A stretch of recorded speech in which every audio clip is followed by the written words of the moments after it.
Hey friends, before we dive into tonight's story, did you know that nearly 80% of viewers aren't subscribed? If you're enjoying this content, hit that subscribe button. It really helps keep these long stories coming.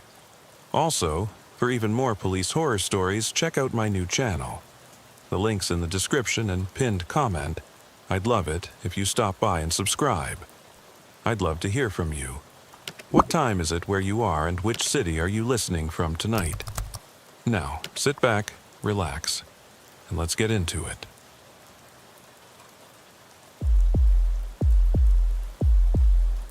I remember the moment the corridor went silent. Every other sound in the old Crestwood station seemed to be swallowed by that hush.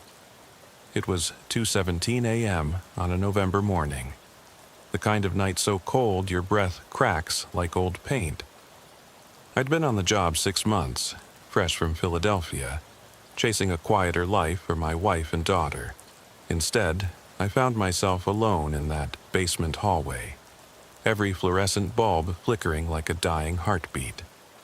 My name is James Merritt, badge number 4527, and I still hear the lock click behind me. The evidence room door swung shut with a soft thud, leaving me in half light and half shadow. The air smelled of damp cardboard and rust, old case files stacked in metal shelving that groaned under decades of secrets. I ran a hand over my holster, feeling its cold weight, the familiar curve of the grip grounding me. Dispatch had nothing but static for the last 10 minutes. Backup was 2 counties away, sleeping. It was just me, that padlock on the hidden door, and the echo of my own heartbeat. I slid between the racks, boots crushing bits of debris, paper clips, a stray shell casing, a lone coffee stirrer. Every step felt like crossing a line I couldn't uncross. My flashlight beam jittered as I approached the wall where the paint looked newer, too smooth. Behind a row of boxes labeled 2004 Ridge Road Burglaries, I saw it. A seam in the concrete, a metal edge barely visible. I pressed my palm to the cool surface. There was no keypad, no warning sign, just a weathered padlock securing a door painted to vanish. I swallowed, the muscles in my jaw clamping down. Standard procedure: leave it alone, file a report. Human curiosity cut it. I fished the bolt cutter from my jacket, pulled from maintenance months ago under some vague pretext, and rested the jaws on the lock. The snap when the shackle gave way sounded like a gunshot in the silence. I froze, listening for alarms. Nothing. I let the door swing open. Inside was a room no one was supposed to know existed. 7 metal boxes sat on a low table, each labeled with a name: Emily Ray, Marcus Hale, Gina Torres, Daniel Brooks, Alicia Nguyen, Tyler Scott, and Vanessa Clark. 7 names I'd only seen in cold case files and faded photographs. The overhead bulb cast them in harsh relief. I stepped in, heart thundering, and closed the door behind me. The first box creaked as I lifted its lid. A folded photograph, its edges stained brown. I unfolded it with trembling fingers. A teenage girl, laughing, unaware of the stain at the corner of the frame. Beneath it lay a blood-splattered blouse, the fabric stiff. I snapped a photo. My pulse pounded so loud I thought the camera would pick it up. Box 2 held a driver's license warped by moisture, showing Marcus Hale, age 19, height 6 feet 1 inch. Under that, a torn pair of jeans, frayed at the knees, dark stains at the seams. I pressed a gloved finger to the fabric. Sticky. I didn't need to read the journal entries in Box 7 to know what happened. In the corner, a filing cabinet huddled under a curtain of shadow. I yanked open the top drawer. Journals, handwritten in multiple inks, different hands. Interrogation notes disguised as diaries. One entry: subject uncooperative after hour 10. Applied pressure, subject ceased breathing at 10:47 p.m. documented as accidental, body disposed. My stomach twisted. I flicked pages, entries for each name, detailed methods, names of officers. My own lieutenant's name appeared in scrawl. My breath hitched. I raised the phone, snapped pictures of every page. The final drawer was locked. I didn't bother. I had enough. I heard footsteps above, someone coming.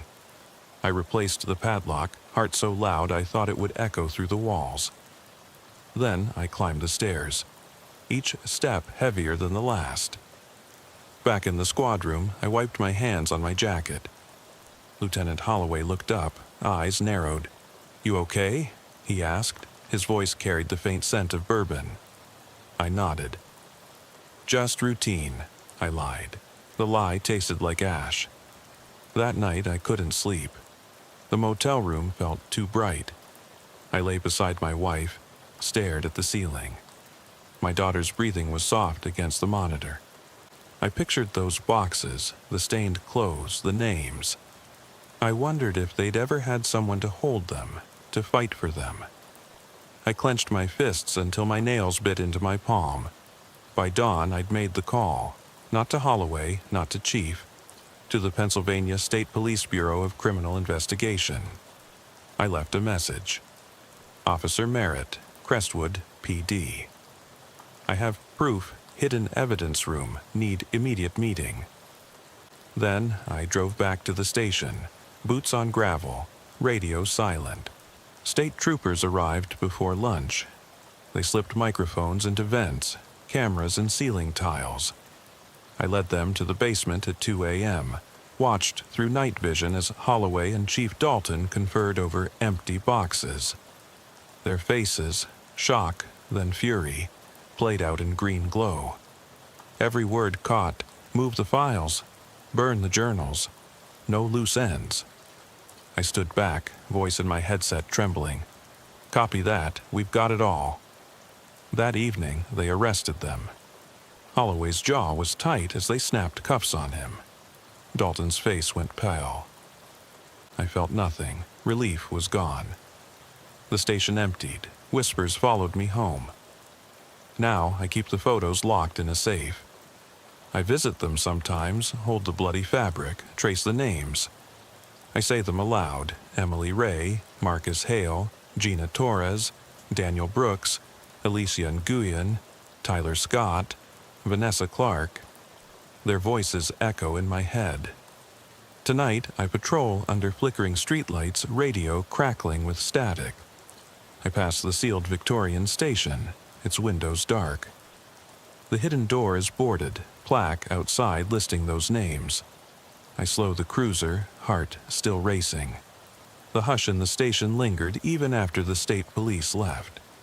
I unlocked my cruiser and slid behind the wheel, fingers tapping the steering wheel in a rhythm I couldn't stop. The morning fog curled around the streetlights like drifting smoke. Every breath felt sharp, every muscle wound tight. I wanted to drive until the sun rose, until the ghosts in my head quieted. But duty doesn't stop. Dispatch crackled to life with a mundane car alarm on Elm Street. I sighed and flipped on the lights, the blue glow cutting through the mist. Elm Street was silent except for the shrill beep of the alarm. A white sedan sat in the lot of a closed convenience store. Its doors locked, ignition dead. I parked and stepped onto gravel, the cold night air biting through my jacket. My flashlight beam bounced off the faded Pepsi sign and the shuttered windows. I approached the sedan, boots crunching. The driver's side window was shattered. Glass fragments glinted like teeth. I crouched, peered inside. No body, no blood, just the radio still keyed open, static hissing. I raised the radio mic. Dispatch, one empty vehicle, Elm and Pine. Glass everywhere, no driver. My voice sounded hollow. I swept the flashlight across the parking lot. The mist swallowed the beam after 20 feet. I felt the same chill I'd felt in that hidden room basement. Something missing, someone gone. I checked my watch, 3:02 a.m. Then I heard it, gravel shifting behind me. Footsteps, slow and deliberate. My hand dropped to the holster. "Who's there?" The sound stopped. Silence pressed in. I clicked the flashlight off and on. Nothing. I edged around the car, breath shallow. My boot hit something soft. I knelt and nudged a crumpled jacket. Dark denim, familiar cut. I flipped it open, a Crestwood PD patch. Officer's jacket. My heart slammed. I recognized the name tag, Ramirez. Sergeant Ramirez had been on leave for months, officially for medical reasons. Unofficially, rumors said he'd snapped under pressure. I radioed dispatch. Officer's jacket, Ramirez, last seen on patrol 2 weeks ago. No response for seconds that felt like lifetimes. Then, copy that. Backup en route. I stood, scanned the lot. The broken glass glittered in my beam. A figure darted between pumps, too quick to be just a shadow. "Freeze! Police!" My voice cracked. No reply. I holstered my flashlight and drew my service weapon, careful, practiced. Each muscle screamed protest. I advanced, flashlight in left hand, pistol in right. The mist curled around the gas pumps, around the skeletal metal frames of the awning. I stepped through a puddle. Water sloshed against my boot. At the edge of the light I saw a shape, thin, hunched. I called again. The shape froze, then bolted toward the dark street. I chased, tires skidding on wet asphalt. The cruiser's siren wailed behind me. I flipped on the spotlight, nothing but empty road and yellow lines disappearing into fog. I killed the siren, cut the engine. Silence. My reflection in the windshield looked exhausted. Eyes shadowed, cheeks hollow. I returned to the lot. The sedan's alarm still pulsed. Ramirez's jacket lay where I left it. No other sign. I bagged the jacket as evidence. My hands shook. I thought of my daughter's jacket, tossed on her bedroom chair at home. The softness of it, the scent of lavender. I shoved the denim into an evidence sack. I promised Ramirez I'd find him, even if it killed me. By 4 a.m., I was back on patrol. I drove through Crestwood's quiet residential streets. Ranch houses with curtains drawn, lawns gleaming with dew. Every mailbox looked identical. Every silhouette behind blinds looked suspicious. I passed the closed station, its dark windows reflecting my headlights. The plaque under the boarded-up basement window caught the glow, 7 names etched in brass. Below that, another smaller plate. In memory of Officer Miguel Ramirez, missing November 2nd, 2011. I blinked. Ramirez had vanished 12 days before I found those boxes. He must have discovered it too. Suddenly, the radio crackled. Unit 4527 911 call. Disturbance at Maple Drive. Caller frantic. Says someone's in her house. I cursed under my breath. Maple Drive, suburban cul-de-sac, neat lawns, kids' bicycles chained to porches. I flipped on lights and siren again, turning onto Maple.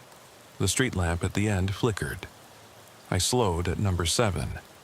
A pale blue bungalow. Porch light on, front door ajar. I killed the siren and stepped out. Weapon drawn, flashlight beam sweeping. "Police! Show yourself!" My voice echoed. The door creaked. I entered. The living room was immaculate. Couch pressed against the wall, family photos on the mantel. But glass crunched under my boot, the front window, curtain torn. I swept the beam across the floor, muddy footprints leading down a hallway. I followed, heart banging. The mother's voice trembled behind me. "He's in the back, please." I reached the kitchen. The back door stood open to the yard, grass flattened, gate swinging. No one there. Then I heard it, a soft thud from upstairs. I climbed the stairs 2 at a time, adrenaline burning. At the hallway's end, I saw him, pale, gaunt, eyes wide, Miguel Ramirez. His uniform shirt hung in tatters. He pressed himself against the wall, breathing hard. Behind him, the attic door stood open, darkness yawning. "Officer Ramirez?" I kept my voice calm. He didn't answer. He shook his head, terror etched on his face. I holstered my weapon, approached slowly. "It's me, James Merritt. You okay?" He sank to his knees. "They're here," he rasped. "They come at night, took the others, came for me." He pointed to the attic. I shone the light upward. Nothing. Just a trapdoor and nails. "Let's get you out," I said, offering my hand. He grabbed it, eyes darting. "No, not yet. Need proof." He reached into his pocket, pulled out a small Polaroid. A blurry shot of someone, an officer, in the basement room, standing over the boxes. The same room I'd seen, except the figure wore Ramirez's jacket. My stomach dropped. Ramirez had been down there before me. He'd seen it, documented it, then vanished into that darkness. I rubbed my face. "Come on." I helped him up. He moved like a man half alive, every step uncertain. We reached the living room. The mother ran to him, tears and questions. I stepped outside, closed the door gently. I called dispatch, Unit 4527. Officer Ramirez recovered. Send EMS and state police. The radio crackled agreement. I looked back at the house, windows like blank eyes. Ramirez leaned on me, silent. I thought of the 7 boxes, the names, the darkness that waited below. Now I knew it reached up, into homes, into minds. By sunrise, the station was buzzing. Ramirez debriefed in a conference room. I watched from the doorway. He spoke haltingly, what he'd seen, heard, felt. The hidden door, the boxes, the journals. His words matched mine. State investigators exchanged glances. I felt a flicker of hope. 2 testimonies, photos, recordings. We had them. But hope is fragile. As I left the conference room, Chief Dalton's empty chair stared back. He'd resigned. No arrest that morning. Just another door closing. I stepped into the corridor. The hum of fluorescent lights seemed louder, more insistent. I touched the holster at my hip. Ramirez's jacket lay sealed in evidence. The real jacket hung forgotten on a locker hook, my own spare uniform. I opened the locker, pulled out the jacket, stared at the patch. Badge number 4527. I slipped it on. The fabric felt heavier. The weight of the badge pressed my chest. I walked back to the cruiser. The world looked the same. Roads, houses, signs. But I knew the rot beneath. I knew the darkness that thrived in silence. That afternoon I drove to the state capitol, met with prosecutors, laid out the evidence, photos, recordings, Ramirez's account, mine. They nodded, took notes, promised action. I left with a file thicker than my arm. I locked it in my trunk. On the ride back, I passed the old station. The boarded basement window glared. I imagined the door behind it, the boxes waiting. I thought of Ramirez, safe for now, but changed forever. I thought of my daughter, sleeping at home, oblivious. I flicked on the siren lights for a moment, blue and red dancing on deserted streets, then turned them off. The cruiser's headlights carved a pale tunnel through the mist as I headed back onto Route 14. The radio crackled with routine. A fender bender near the old mill, a false alarm at the high school gym. My mind wasn't on wrecked bumpers or malfunctioning alarms. It was on Ramirez's eyes, wide, haunted, certain the walls themselves would reach out and drag him back downstairs. I glanced at the evidence bag on the passenger seat. Denim jacket, crumpled Polaroid, the weight of another officer's disappearance. I fingered the edge of the bag, feeling the ridged outline of the photo inside. Proof and promise tangled together. Fog curled through the trees lining the highway. pine needles scattered across the asphalt, cracking under my tires like brittle bones. I thought of the abandoned mine shafts where those 5 bodies turned to dust were found, and the 2 still unaccounted for. The county had sealed those entrances after the state police excavation, a temporary measure against prying eyes. But sealing rusted gates and boarding up doors never buries the memory of what's inside. I turned off onto Cedar Lane, a narrow road where streetlights went dark halfway down the block. A single bulb flickered outside an aging ranch house at number 12. That was my next stop.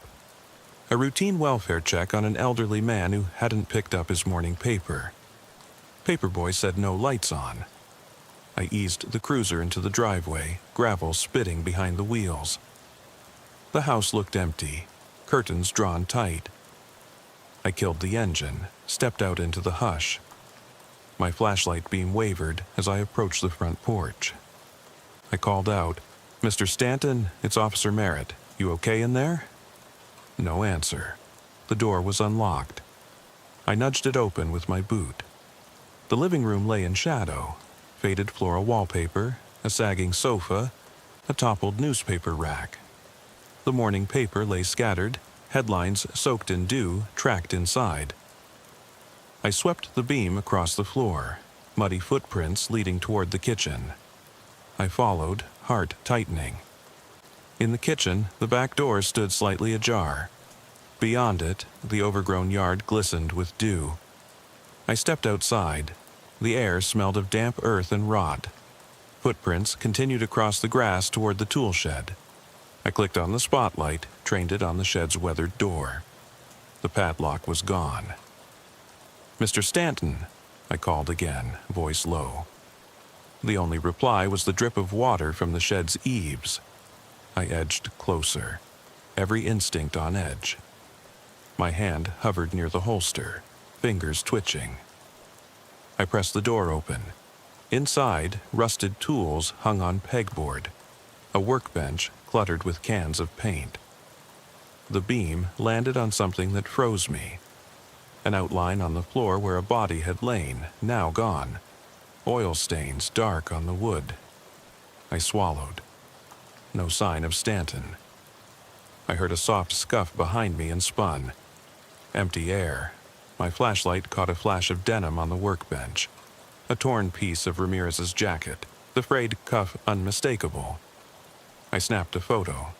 My breath fogged in the beam. Why here? Why now? I pocketed the cuff, heart hammering. The shed door creaked. I whirled. Nothing.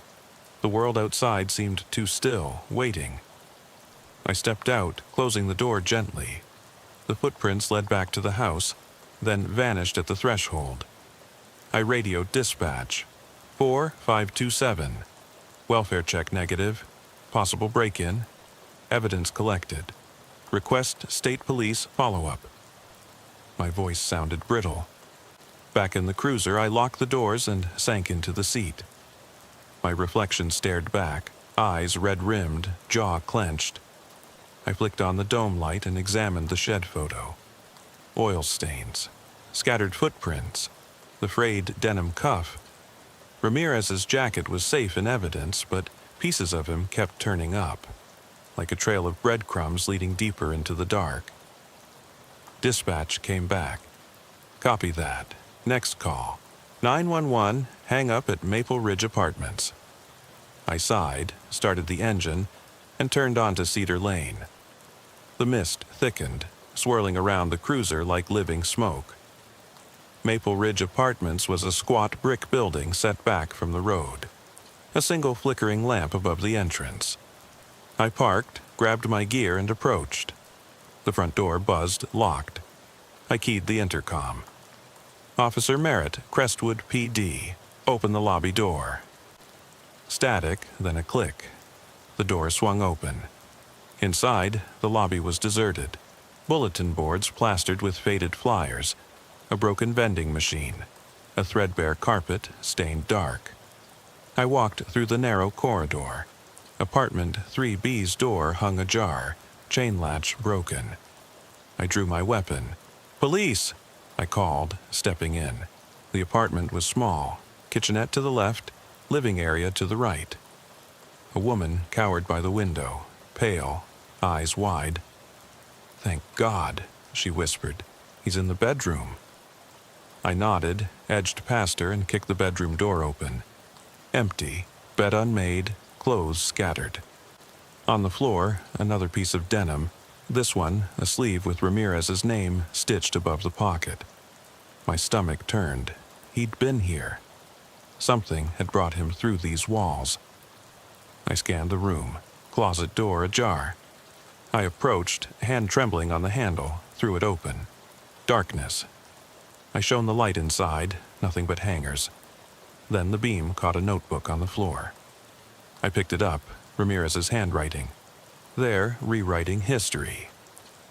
Where next, if we talk, I'm hiding proof in plain sight. Pages detailed meetings, dates, names. Another set of notes I hadn't seen. He'd left them here, trusting someone would find them. My radio crackled. "Unit 4527, you okay?" I swallowed. "I'm fine. Found more evidence. Apartment 3B. I closed the closet, pocketed the notebook. The woman at the door watched me, trembling. I gave her a nod. "You should lock your door." She nodded, tears in her eyes. Back in the cruiser, I flipped through the notebook under the dome light. Names, times, references to evidence boxes, the hidden door. Miranda warnings ignored. Each line was a footprint deeper into the rot. Ramirez had mapped it out. Why hadn't he come forward? Fear. They'd threatened him, made him disappear. I clenched the notebook. I tore down the note on the dash. Next, abandoned church on Hillcrest. Dispatch had called it in, a trespasser report. Perfect cover for another ambush. I drove on, lights off, following coordinates Ramirez had scrawled. The road climbed into woods, trees arching overhead. Moonlight glinted on tombstones as I turned into the churchyard. The old church was a Gothic ruin. Collapsed roof, stained glass shards littering the ground. I parked at the edge, flashlight and weapon drawn. Every step echoed in the hollow shell. Prayer benches lay broken. The altar was gone, replaced by graffiti. "They watch." I felt it, eyes in the dark. I stepped toward the bell tower. The stairs inside were precarious. Wood rotted, stones loose. I climbed, each footfall a crack. At the top, a narrow walkway overlooked the nave. I swept the beam across the floor, nothing but shadow. Then I saw footprints in the dust, boot treads leading to a trapdoor in the floor. I pried it open. A ladder descended into pitch black. I radioed dispatch. Possible hidden basement. Descending. Silence. I climbed down, flashlight beam dancing on damp stone walls. The air smelled of mold and something fouler. Iron, blood, decay. At the bottom, a small chamber, concrete shelves, buckets, coils of rope. On a shelf lay another metal box, unlabeled. I hesitated, then lifted the lid. Inside, a collection of Polaroids, grayscale images of that evidence room, boxes, journals, and Ramirez, hands shaking, photo snapped as he examined the contents. Someone had been documenting the documenter. I snapped photos, heart pounding. A sound above, a footstep on wood. Someone was on the ladder. I moved to the shadowed corner, weapon raised. The ladder rattled. A figure dropped down, flashlight beam swinging. It was Ramirez. His face was hollow, relief and terror warred in his eyes. "James," he whispered. "They know I talked." His voice cracked. I stepped forward. "We've got proof. Prosecutors have the files." He shook his head. "Not enough. They'll bury it. We need one more thing." He pulled from his pocket a small key, identical to the one I'd used on the hidden door. "This opens another. There's a second room, bigger. They kept the worst there." My pulse spiked. "Where?" He pointed upward. Under the church. Another door beyond this room. I marked it on the notebook. He handed me the notebook. Pages folded to a sketch. A tunnel from under the station to the church basement. A secret conduit. I swallowed. The darkness pressed in. Ramirez leaned against the wall, trembling. "We finish this," I said. He nodded, eyes fierce. We climbed back up, sealing the trap door. I locked it with the key. Outside, mist curled through broken windows. The ruined steeple reached for the sky. I looked at Ramirez, brother in arms, survivor of the hidden horrors. We had one more door to open, one more secret to expose. The road back to Crestwood wound through dense pines dripping with moisture, the cruiser's tires humming a lonely lullaby on wet asphalt. Ramirez sat silently in the passenger seat, eyes fixed on the notebook in his hands. I glanced at him in the rearview mirror. His shoulders sagged, face drawn, as if the weight of every secret had settled there. The key to the hidden door gleamed on the dash, a dull promise of confrontation. Behind us, the old church loomed like a wound in the darkness, its broken windows staring emptily into the night. I didn't speak until we passed under the flickering street lamp at the town's edge. "You sure about that tunnel?" I asked. My voice sounded hollow.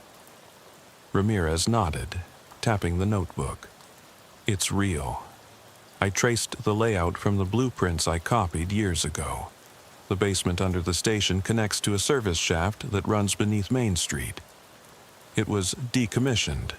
Nobody even knows it's there." I swallowed. A service shaft. Narrow, cramped, likely flooded in places. Perfect for hiding bodies and horrors. "We hit it tomorrow," I said. "Daylight." He shook his head. "Number. They'll be ready. We do it tonight." His voice was flat, determined. I thought of the flickering bulbs in that basement, the smell of damp cardboard, the journals that screamed betrayal. Night was their domain. If we waited, the darkness would swallow the chance. We turned onto the lot beside the Crestwood station. The new building gleamed under sodium lights. Glass facade, cameras on every corner. They thought modern meant safe. I parked behind the row of cruisers, heart thudding. We climbed out, Ramirez slipping the notebook into his jacket. I carried the key. Our footsteps echoed on concrete. The station's back door was locked. I tapped my badge on the reader. It clicked open, no guard, no greeting, just the hollow hum of the HVAC and the distant drone of computers. The corridor beyond was deserted. Carpeted walls, drab paint, exit signs glowing like embers. I led the way to the supply closet. Thin door set into a corner. Ramirez fished out a lockpick set. I held the flashlight high while he worked. The latch clicked. We slipped inside. A narrow janitor's closet with mops, buckets, and a panel covering a maintenance access hatch.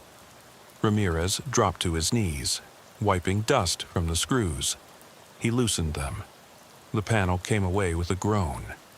A rectangular shaft yawned below, darkness pooling like oil. "This is it," he whispered. He shone his light down. Metal rungs spiraled into black. The air that rose smelled of mold and something fouler. Old rot, the scent of abandoned graves. I pocketed my weapon, slid off my jacket. Ramirez uncoiled a length of rope with carabiners. He clipped one end to the hatch frame and lowered the other. "You first," he said. I hesitated, feeling the weight of my choice. Descend into whatever lay beneath or walk away and leave the truth buried forever. I hooked in and climbed down. Each rung was slick with condensation. My flashlight beam bounced off riveted steel walls, water dripping onto my helmet. At the bottom, I stepped onto a narrow catwalk, grimy metal plate with grated edges. I shone the light ahead. The tunnel stretched into darkness, lined with pipes and cables. disappearing under the station's foundations. Ramirez joined me, landing silently. He clicked off his light. We stood in darkness, listening to the drip of water and our own breathing. I switched off my light too. The world became a void, my ears straining. Then Ramirez's voice low, "Follow me." He felt his way along the wall, fingertips tracing the cool concrete. I followed, hands brushing damp surfaces. The tunnel sloped downward. Water pooled at the lowest point, soaking my boots. The walls narrowed, forcing us closer. Every step echoed, my heart hammered. I thought of those boxes, what they'd held, and what might still wait. We reached a junction, pipes branching left and right. Ramirez clicked his light back on. He consulted the notebook sketch. Left led to the church basement. Right led back to the station's hidden room. We took the right branch, moving toward the station's underbelly. The tunnel walls were scratched, rusticated grooves where maintenance carts once ran. Now, the only cart was memory. After 50 yards, we came to a sealed hatch embedded in the wall. Concrete surround, heavy steel door, padlocked. Ramirez's key fit the lock. I heard the tumblers fall into place. He turned it. The lock clicked open. We exchanged a look. He nodded, and I lifted the heavy door. A wave of stale air spilled out, thick with dust and the faint copper tang of old blood. We stepped through into a low-ceilinged chamber, the underside of the hidden evidence room. The concrete floor above us was visible through support beams. Pipes snaked overhead. The only light came from our flashlights. I swept the beam across the floor, broken glass, crushed cigarette packs, footprints in dried mud. This was the service void, where they moved evidence in secret. Ramirez pointed to the far wall. There, a narrow crawlspace entrance, just big enough for a body. He crawled forward, wedging himself through. I followed, arms scraping against rough concrete. The crawlspace opened into a small, dirt-floored niche. My light caught something metallic half buried in soil, another box latch. I knelt, cleared dirt away, pried it open. Inside, stacks of videotapes in unlabeled canisters. I lifted one, reading the scrawled date, May 14th, 1997. Beneath it more, August 2nd, 1996, November 23rd, 1995. Each tape coated in dust. I snapped a quick photo, then lifted another. The tapes were thick with weight. Ramirez's voice crackled. They recorded everything.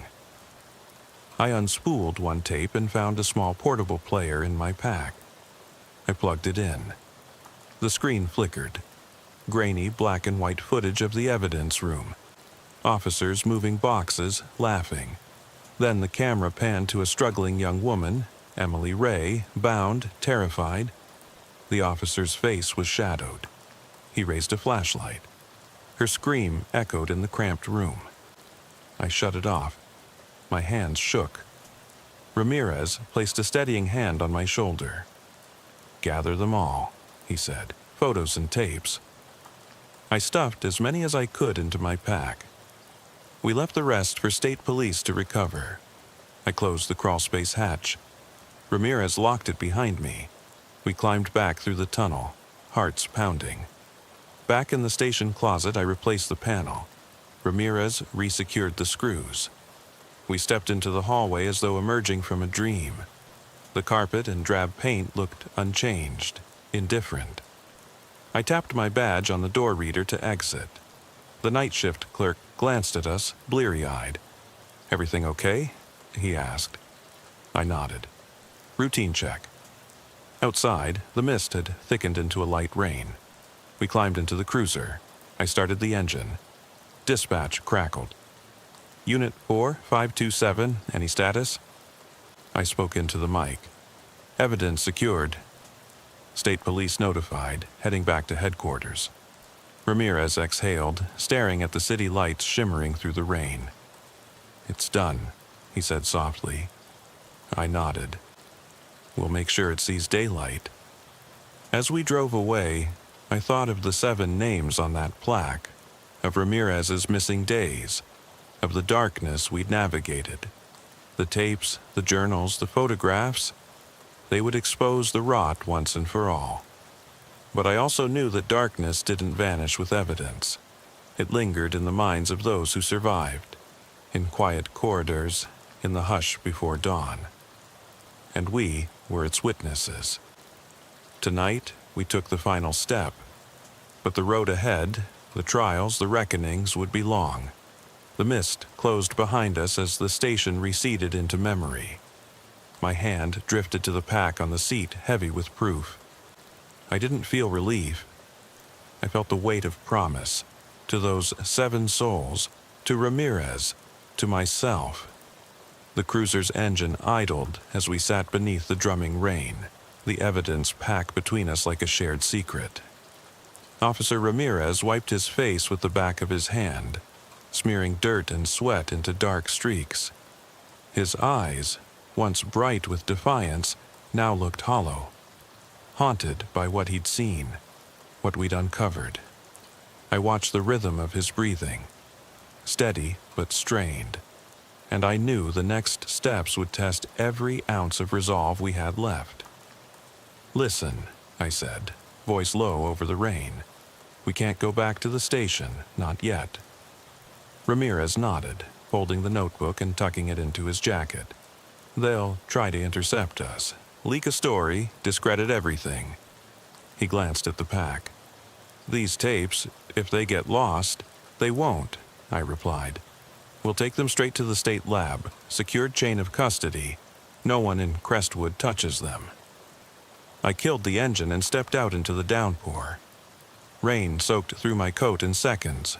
Droplets traced cold paths down my neck. I popped the trunk and grabbed the evidence bag. Ramirez joined me, and together we moved through the curtain of rain toward the county courthouse annex, its neon sign flickering, open 24 hours. Inside, the lobby was nearly deserted, marble floors gleaming under fluorescent lights, a lone security guard at the desk. I flashed my badge and the evidence bag. "Internal Affairs escort," I lied. The guard eyed the bag, then nodded at the elevator. We stepped inside. The doors closed with a soft whoosh. Ramirez's reflection in the mirrored walls looked smaller, diminished. I pressed the button for the forensic lab on the 2nd floor. The lab corridor was a shrine to sterility. White tiles, glass partitions, scientists in scrubs peering at monitors. We approached a technician, Dr. Simmons, someone I'd vetted through BCI contacts. She recognized Ramirez's jacket in the bag. Her eyes widened, but she said nothing as she led us into the secure vault room. Inside, rows of sealed lockers waited, each marked with case numbers. I handed her the bag. "Priority, Crestwood hidden evidence, tapes, journals, photographs, chain of custody starts now." She signed forms, scanned barcodes, and locked the locker. Ramirez exhaled, shoulders sagging. "They're safe," I said. "No one can touch them." He nodded, eyes glistening. "For them," he whispered. I placed a hand on his shoulder. "For them." We left the lab under a gray sky turning toward dawn. The storm had passed, leaving slick streets and a pale promise of morning. Ramirez lit a cigarette. I watched the ember glow in the dim light. "What now?" he asked. I considered. "The prosecutor's office opens at 8. We had a narrow window to file affidavits, submit evidence, and force action before Crestwood's allies mobilized. We get to those offices," I said, "now." At the prosecutor's office, the receptionist frowned at our wet coats but let us through when I showed my badge and court order. We waited in a bland antechamber until an assistant prosecutor, Kelly Monroe, emerged. Her expression was polite skepticism. "Officers, you have 20 minutes, she said. We followed her into a conference room. I laid out the photos, the notebook, and transferred the digital files from my phone. Ramirez sat beside me, silent sentinel. Monroe flipped through pages, eyes darkening. "This is extraordinary." She clicked through video stills. Emily Ray's terrified face, the blood-spattered blouse, the interrogation transcripts. If authenticated, this implicates at least a dozen officers in kidnapping and homicide, plus obstruction of justice for 2 decades. She looked at Ramirez. "You witnessed this?" He nodded once, jaw tight. "I have more notes," he said, producing the notebook. Locations, dates, names, proof they tried to erase. Monroe closed the notebook carefully. "I'll convene a special grand jury. You two will testify under subpoena. I'll request immediate protective measures for you and your families." Relief flickered in Ramirez's eyes. I forced my own features still. "We need security," I said. "They'll come after us." Monroe nodded. "Consider it arranged." She stood. "We move fast. Keep this quiet until charges are filed. Media blackout." We agreed. Walking out, the weight on my chest felt lighter, but the air tasted colder. Ramirez crushed his cigarette underfoot. "Tomorrow, they'll arrest them?" he asked. I thought of Holloway's smug grin, Dalton's smooth lies. "Tomorrow morning," I said, "pre-dawn raids." We parted at the cruiser. Ramirez headed to Safe House. I backed to patrol. As I drove, the town stirred. Early commuters, street sweepers, a newspaper truck rattling by. To them, Crestwood was peaceful. To me, it was a wound we'd cracked open. The courthouse annex receded in my mirror, banners proclaiming "Justice for all" mocking in their optimism. By midnight, I was back on Route 14. The radio droned weather updates. Clear skies expected. I thought of the hidden tunnel, the crawl space, the church ruin. The darkness we'd navigated was not gone. It was documented, contained in lockers and file cabinets. But darkness isn't defeated by evidence alone. It retreats, waits for chance. My shift ended at 6 a.m. I handed off to day crew, noting every word in the log. Lieutenant Mercer nodded, unaware of the tempest brewing beneath. I stepped outside into pale sunrise, cranes on new developments, joggers on sidewalks, life resuming. I closed my eyes, felt the chill, and whispered the names. Emily Ray, Marcus Hale, Gina Torres, Daniel Brooks, Alicia Nguyen, Tyler Scott, Vanessa Clark, Miguel Ramirez. Their voices were gone, but their echoes remained. I walked to my cruiser, tapped the roof. Badge 4527 signing off. I drove away, knowing this case would define the rest of my life. The station's modern lights faded behind me. Ahead lay trials, testimonies, reckonings, and beyond that, a fragile hope that truth could matter. But in the quiet under the hood of dawn, I understood. Some nights never end. They simply give way to other nights, other calls, other hidden doors waiting to be opened. And I would be there, listening, searching, bearing witness, because someone has to. Rain had turned the streets into ribbons of silver as I drove away from the courthouse annex, the first pale light of dawn creeping into the eastern sky. My uniform was still damp from last night's storm, and every fiber felt heavy with sweat and lingering adrenaline. I passed under the sign marking Crestwood's town limits, the letters half lit by a broken street lamp. And for a moment I wondered if anyone crossing that line could ever know the darkness we'd pried open. The cruiser's engine thrummed beneath me, a steady pulse against the loss of silence. I thought of Ramirez holed up in the safe house, probably staring at the wall, replaying every moment in that tunnel.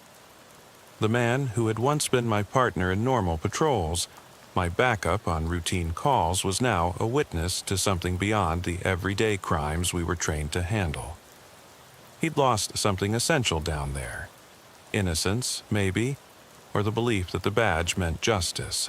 I turned onto North Main, where early shift workers queued at the diner, greeting me with sleepy nods. To them, I was just Officer Merritt on morning patrol. They didn't know the evidence locker bulged with tapes and journals that proved half the department guilty of murder and cover-ups. They didn't know the toll it had taken on my hands, the way they shook when I thought no one was watching. I parked outside the precinct long enough to drop off my service weapon and rifle through the locker for a fresh shirt. The station was buzzing with talk of promotions, parking tickets, the annual charity run. Lieutenant Mercer glanced up as I passed. "Rough night?" he asked. I forced a nod. "Routine calls," I said. He clapped me on the back and moved on. I wondered how long before he noticed the change in me. How long before his instincts told him that Merritt wasn't the same. Back in the cruiser, I checked my phone. No messages from home. My wife must still be asleep, trying to pretend nothing had changed.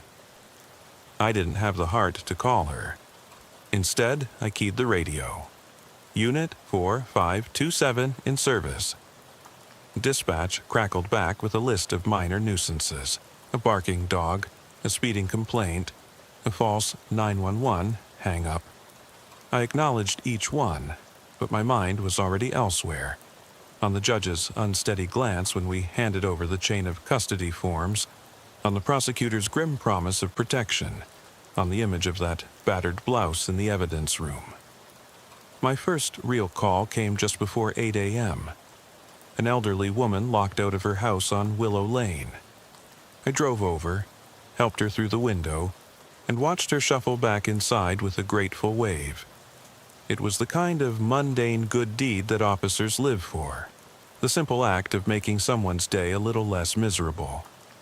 But as I drove off, I felt the weight of the safe house waiting at the end of my shift, and I realized that small kindnesses now felt hollow. By midday, the courthouse had gone quiet. I checked in with the state police liaison. The tapes and journals were already being cataloged, the grand jury scheduled.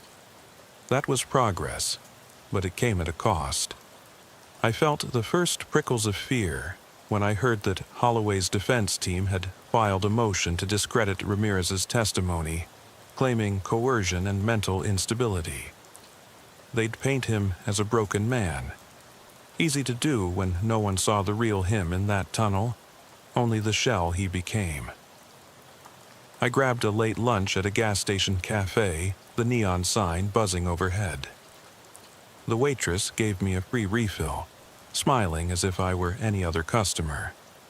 I sipped lukewarm coffee, staring at the reflection in the window. My reflection looked tired, haunted.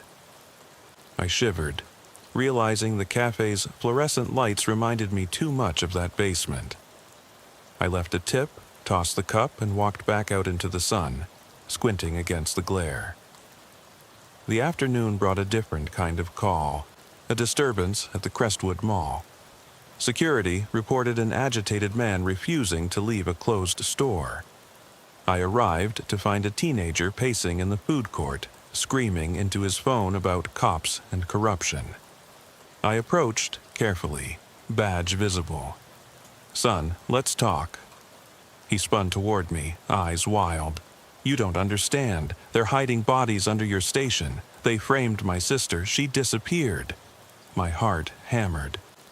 I recognized the fear in his voice, the same fear Ramirez had after the tunnel. I crouched to his level. "Hey, I'm James Merritt, Crestwood PD. Tell me what you know." He hesitated, tears welling. I heard recordings, a voice that wasn't on the radio. They buried her in the old mine. He pointed east. "Proof's real. You have to listen." I glanced at the security guard who gave a subtle nod. "Let me handle it." I put a hand on the teen's shoulder. "Show me," I said.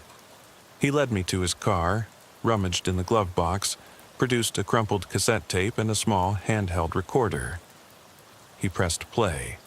the distorted voice of a young woman, crying, calling for help. Then a clang, a shout, a scream cut short. The teen's hands shook as he held the device. I silenced the tape and pocketed the recorder. "Thank you," I said, voice gentle. "I'll take it from here." He looked at me, hope and terror warring in his eyes. I gave him my word. "I'll make sure this gets to the right people."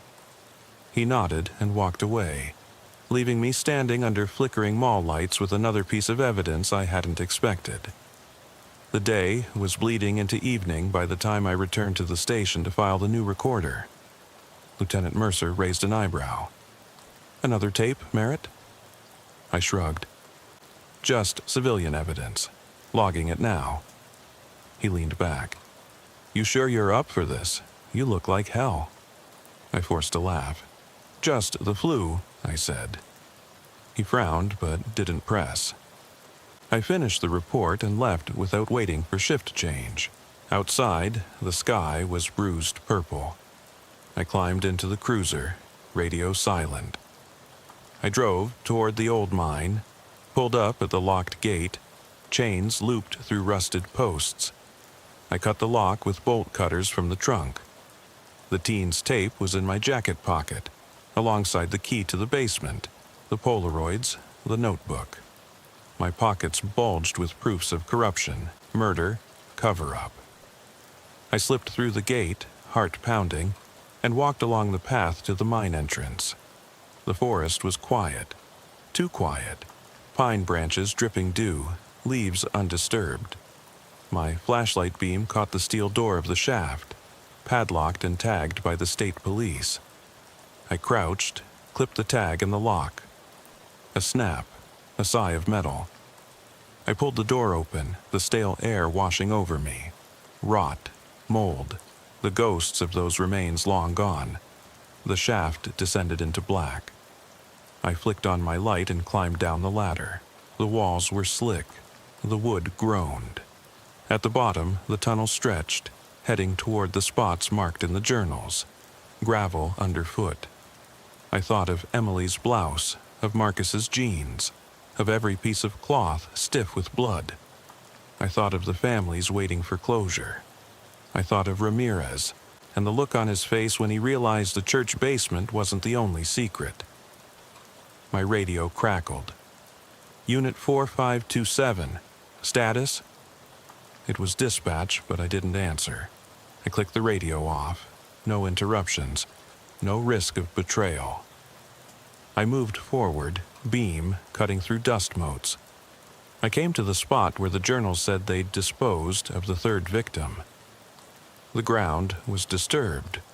Loose earth, as if something had shifted recently. I knelt, brushed dirt aside. A fragment of bone? I flicked more away. Nothing. They must have cleared it. But the echo remained in the disturbed earth. I pressed my palm to the wall. Cold concrete, carved by water over years. I thought of the station basement above, the hidden room, the corruption that thrived out of sight. I whispered, "I'm coming for you." Suddenly, my radio sparked to life on its own. "Merritt, get out of there." The voice was muffled, urgent. I grabbed the mic. "Who?" The line went dead. My heart lurched. Someone knew I was here. Someone was watching. I stuffed the radio in my pocket and turned back toward the ladder, but the tunnel behind me was no longer empty. A silhouette stood at the edge of my light, tall, motionless. My heart slammed. "Who's there?" No answer. The figure didn't move. I raised my flashlight, beam trembling. The shape dissolved into the darkness. I swallowed, adrenaline spiking.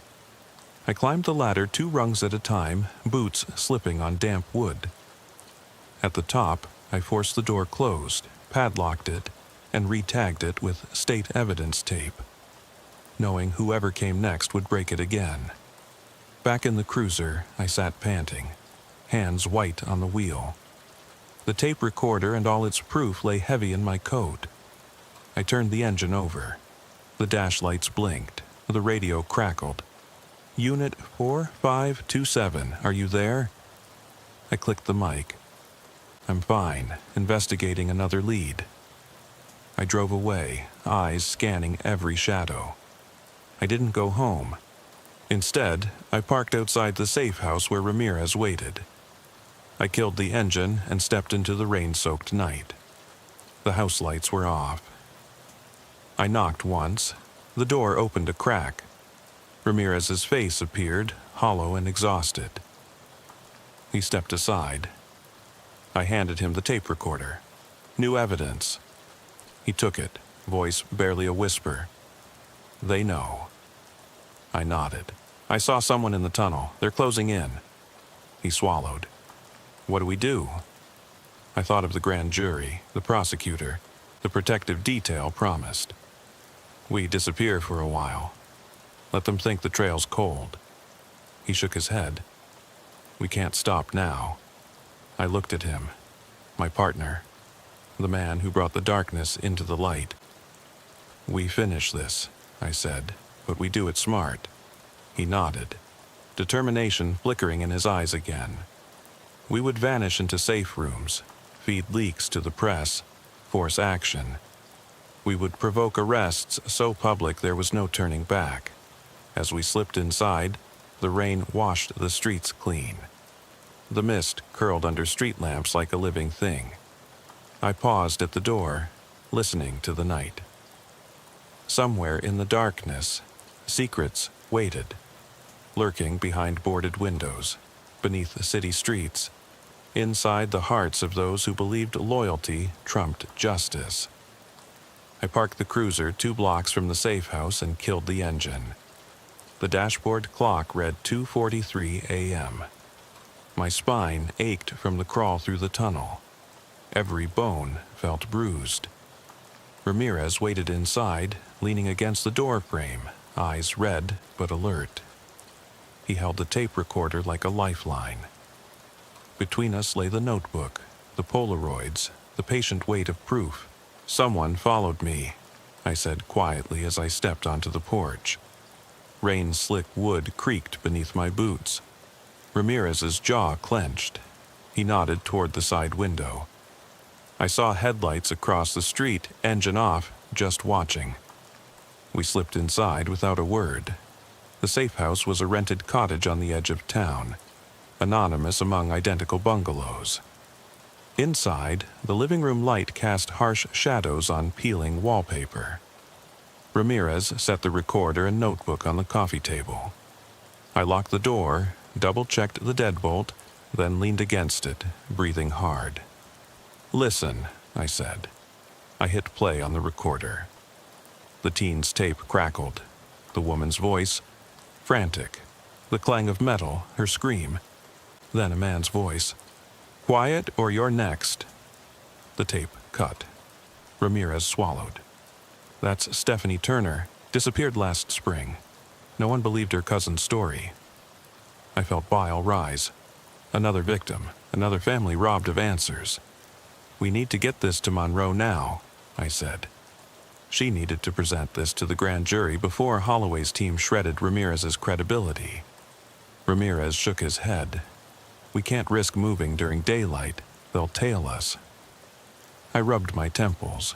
The night was our cover, but exhaustion was setting in. Okay, we rest for 2 hours, then I drive you to the prosecutors in an unmarked vehicle. Ramirez nodded. We settled into chairs. No comfort, only gravity pulling us down. I watched him trace lines in the notebook. Every few minutes he'd glance at the window ready to move. I checked my phone. 14 missed calls from dispatch, 2 from Mercer, 1 from Monroe's assistant. I silenced it. Sleep was impossible. Instead, I reviewed the evidence in my mind, piece by piece. The 7 original boxes, the hidden room, the tunnel hatch, the church basement, Ramirez's missing days, the teen's tape. Each fragment fit together into a mosaic of corruption. Somewhere in those patterns lay the names of everyone responsible, and the path to justice. At 4:30 a.m., we gathered our things. The recorder, the notebook, a small duffel with additional tapes and photos. Ramirez unhooked the cable lock on the front door. Outside, the street was empty, mist curling in the glow of a lone street lamp. I led the way to a nondescript van parked half a block away. No markings, tinted windows. I'd borrowed it from an impound lot under state police authorization. We slid inside. I started the engine. The van shuddered to life. Ramirez closed the door and locked it. We drove in silence toward the courthouse annex. The sky, pale purple, shifting toward dawn. We passed shuttered storefronts, industrial warehouses, the boarded-up station. Every familiar landmark now felt hostile, watched. At the annex, I circled the block twice before pulling into a subterranean garage entrance. The security guard nodded as I flashed the state police authorization. We parked in the inner bay. I led Ramirez up the service stairs, back entrance to the forensic wing. No cameras, no reception desk. A single keypad guard let us through. In the lab, Dr. Simmons met us, eyes wide behind goggles. She escorted us to the secure vault. I signed the transfer log, tapes, notebook, recorder, all sealed. She scanned each item. We'll duplicate everything. Originals go in cold storage. Ramirez exhaled, relief and fear mingling on his face. I placed a hand on his shoulder. We did it. He nodded, voice husky. Now it's out of our hands. Outside, the sky bloomed coral. I drove Ramirez to a safe location, an out-of-state relative's home, arranged by Monroe's office. He slipped inside without looking back. I watched until the door closed, then turned away. My phone buzzed, Monroe's assistant. "Prosecutor will call you in 1 hour. Good work," I replied, standing by. I spent the next hour parked by the river, engine off, watching the sunrise. The water was steel gray, cold. Branches scraped in the breeze. I thought of those 7 victims, of Ramirez's terror, of the families waiting. I whispered their names into the wind. At 7:30 a.m., I returned to the annex for my meeting with Monroe. In her office, she looked exhausted but determined. "The evidence is airtight," she said. "Grand jury impaneled this morning. Subpoenas go out tomorrow. We move on, Holloway, Dalton, and anyone tied to this." She slid a folder across the desk. Indictments drafted. My name and Ramirez's on witness lists. I nodded, throat tight. "Thank you." She stood, offering a firm handshake. "You saved lives, we'll protect you." I managed a weary smile. I left the annex into full daylight. Reporters were gathering outside, cameras aimed at the courthouse steps. Monroe's office had leaked the impending indictment, enough to satisfy public demand. I melted into the crowd, unremarked, until I reached my cruiser. Back on patrol, the town looked ordinary. Joggers, dog walkers, morning traffic. But I saw the fractures beneath, the boarded windows, the locked hatches, the secrets in the earth. I drove to the edge of town, to the overlook above the abandoned mine shafts. The gates were sealed, but I climbed the fence, sat on the guardrail, and stared into the dark pit. Wind stirred the grass. I pictured the recovered remains, the hidden boxes, the crawl space beneath the church. The darkness had been exposed, its architects unmasked. But darkness doesn't die. It seeps into hearts, into institutions. It waits for complacency. I pulled out my phone and typed a message to Monroe. "Any movement on protective detail?" "Sent. No response yet." I pocketed the phone. I rose, dusted off my pants, and climbed down. The guardrail rattled. I stood at the edge, looking into the black mouth of the mine. The wind sighed through the trees. I thought of Ramirez, safe for now, and the families who might finally find peace. Behind me, the town stirred awake. I turned and walked back to my cruiser. Badge 4527 glinted on the dash. I tapped it. "Merritt," I said softly. "Time to go home." The mist clung to my uniform as I stepped from the cruiser onto the cracked asphalt of the old mine entrance.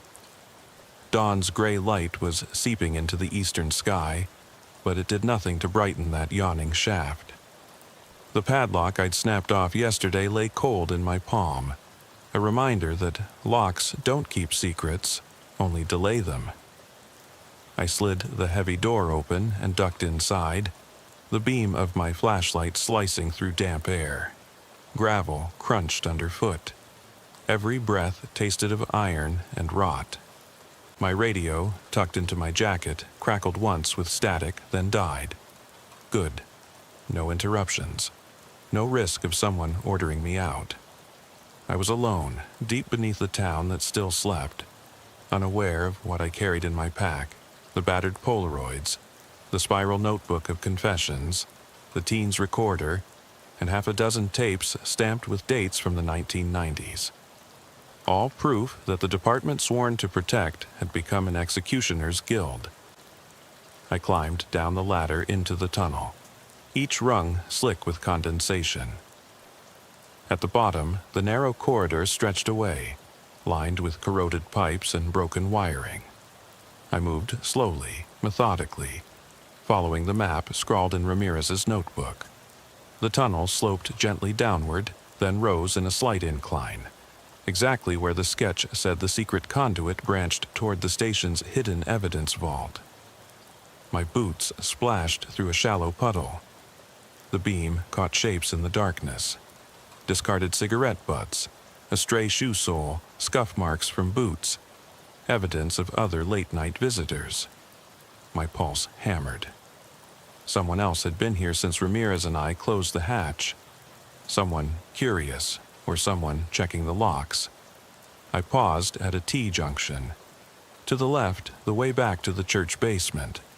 To the right, the path under the station. I turned right, heart in my throat. Each step echoed.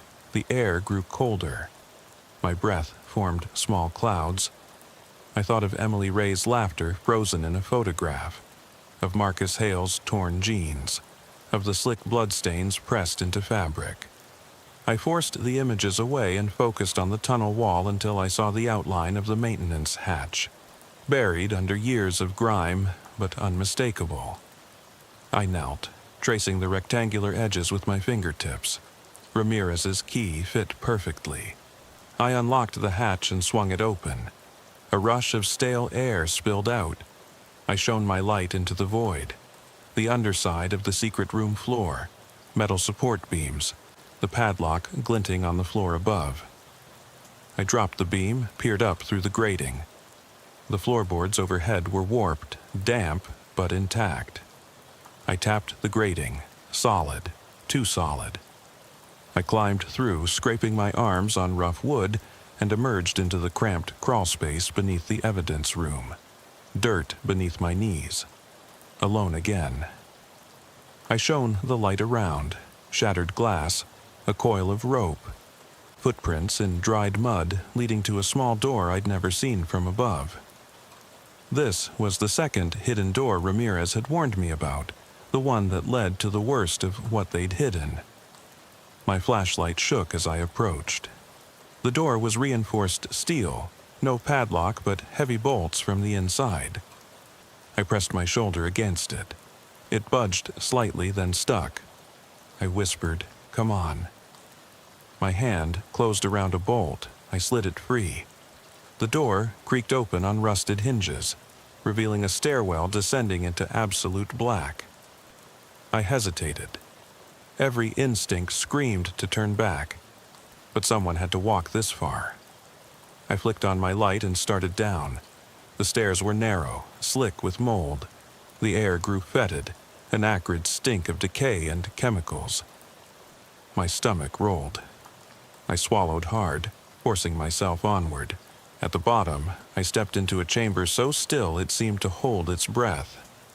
My flashlight beam played across concrete walls streaked with damp and age. In the center sat a long metal table, rusted clamps bolted into its surface. Around it, glass cases lay shattered, their contents gone. The floor was stained dark, the color of old blood. I swallowed, vision swimming.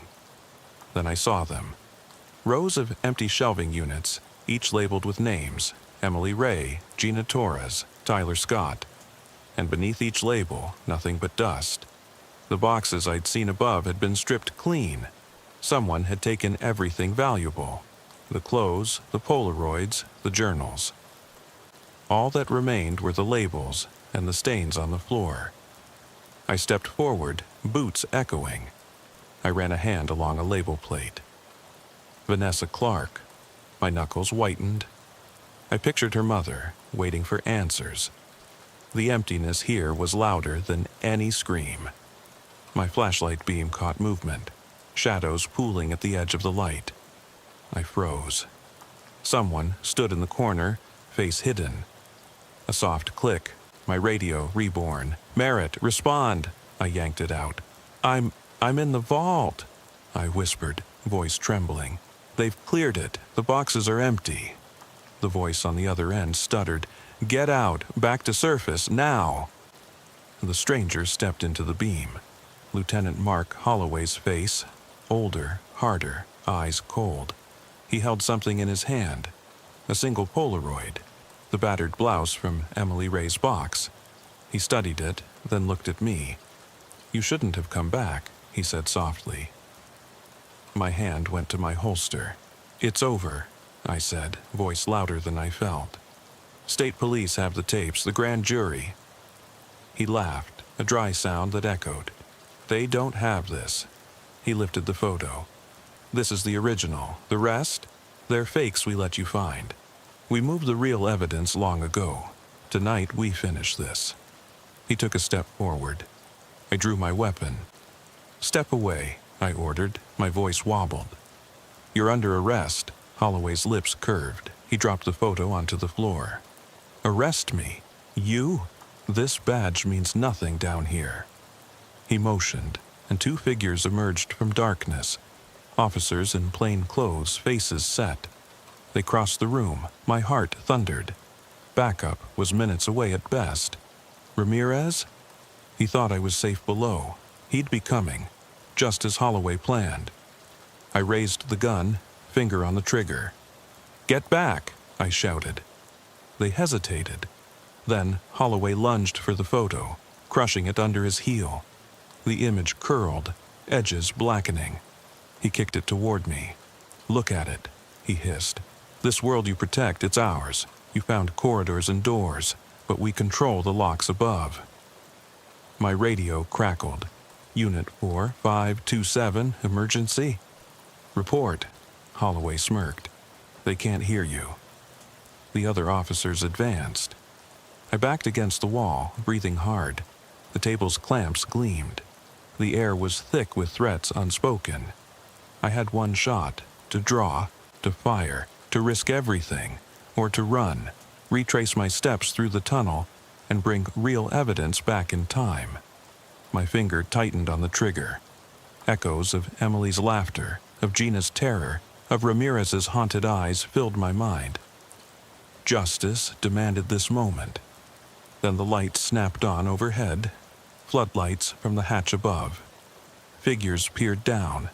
State troopers in riot gear, weapons trained. The plain-clothes officers froze. A voice boomed through speakers. "State police, drop your weapons!"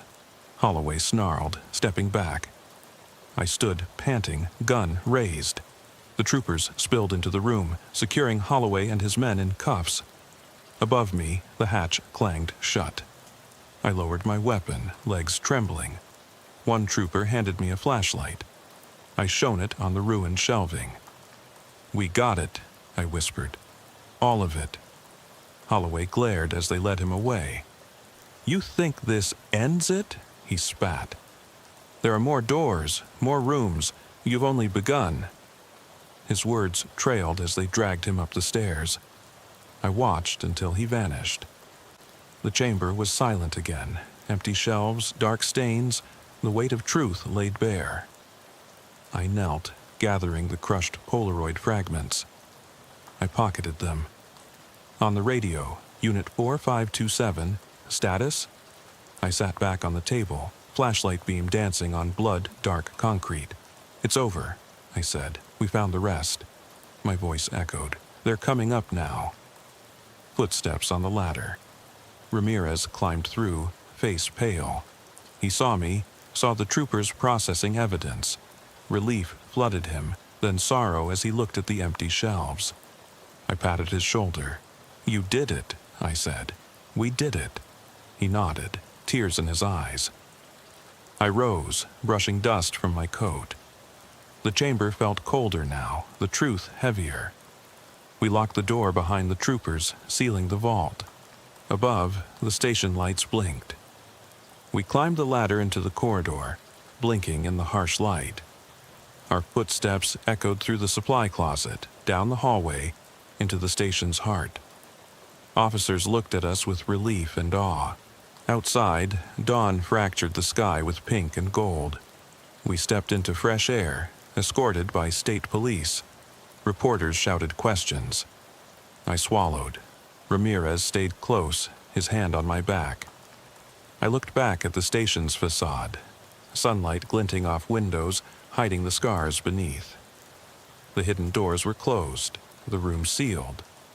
But the darkness we'd uncovered had been carried into the light. I turned to Ramirez. Let's go home. He nodded. We walked away as the world woke around us. Footsteps on sidewalks, cars on the road, life pressing forward. But down below, behind locked steel and concrete, the vault remained. A silent witness to what had been. And we would never forget, because someone has to remember. And we will.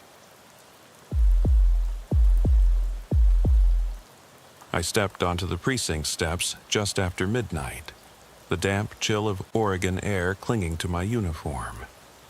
My boots clicked twice on the concrete before the door swallowed me into the stale, fluorescent glow of the station.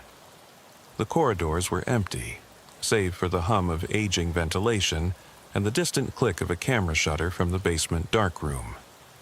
That's where they'd installed Elliot Marsh, a forensic photographer who insisted on shooting film in the digital age. I'd heard whispers about him, how his photos revealed things no one else could see. I figured it was just another eccentric cop story. I didn't know then how badly I'd regret walking past that darkroom door. I was on patrol backup for homicide that night, called in for a double homicide outside an all-night convenience store off Interstate 5. The dispatcher crackled in with nothing but static and a terse location. I idled under a sputtering streetlight while uniformed officers trailed yellow tape around two bodies slumped against the cold concrete. The store's neon sign flickered open in mocking flashes, though the windows were dark and shuttered. I shivered, thumbed my radio, and moved in. Gravel crunched under my boots as I approached the first victim, a man in his late 20s, eyes frozen open in shock. The second victim lay closer to the shutter, a woman clutching her purse like a lifeline. No witnesses, no suspects, no motive. Just that hollow echo of violence in the night. By the time Marsh arrived, I'd taken statements from neighbors who heard panicked screams and then silence. He carried two cameras, a digital SLR and an antique medium-format film camera strapped across his chest. He sat up in the shadow of the store's awning, scanning every inch of the scene. I watched him crouch, adjusting aperture knobs with deliberate precision. He framed shots under the dim glow of his own portable lamp, clicking shutters in measured intervals. When he switched to film, he muttered about dynamic range and tonal depth, terms I'd never cared about until that moment. Later, down in the basement, I followed him into the red-lit darkroom. He slid film into trays of developer fluid, the chemicals hissing softly. I leaned in, curious. The first prints emerged. Crisp outlines of the store's facade, the bodies, the scattered shells of evidence markers. Then I saw it. A dark smudge in the corner of one frame. A shape that looked like a person standing just beyond the reach of Marsh's lamp. I leaned closer. The shape had the faint curve of a shoulder, maybe a head tilted downward. My pulse quickened. I'd been on the force long enough to know that cameras don't lie about what they capture. I asked Marsh what it was. He didn't look up. Probably a processing artifact, he said, voice low. Light leak, developer stain. He wiped his fingers on a rag and moved on to the next print. But as I studied 3 more shots, taken seconds apart, I saw the shape shift. It edged closer to the victims, as though leaning in to witness something no living soul should see. I swallowed hard. Weird, I said. Marsh nodded absently, immersed in his work. I left him to it, but couldn't shake the image dancing in my mind. Over the next week, I kept replaying that shadow in my head. I found myself double-checking the convenience store's corner in my cruiser, scanning for someone who wasn't there. My radio crackled with routine calls, domestic disturbances, drunken drivers, the usual after-hours chatter, but I heard only static. Sleep was a stranger. Every time I closed my eyes, I saw that silhouette. I started carrying an extra set of film canisters in my jacket, though I had no intention of using them. They were talismans against the unknown. Then came the Pearl District case. Luxury high-rise, glass walls, investment banker gone violently. Anomalies everywhere. Marsh arrived after we'd secured the scene.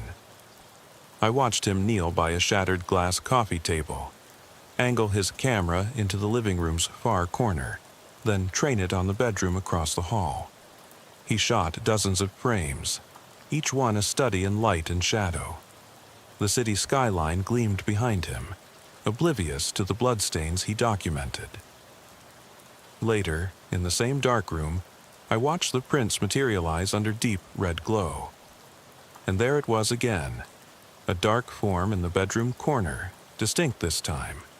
Taller, broader, like a man in profile. 3 frames, 3 positions as if pacing. I confronted Marsh. He sighed, pushing up his glasses. Refraction from the floor-to-ceiling windows, he said. Lens flare, maybe. But I remembered the precision of his technique, the care he took to eliminate flare. I wasn't convinced.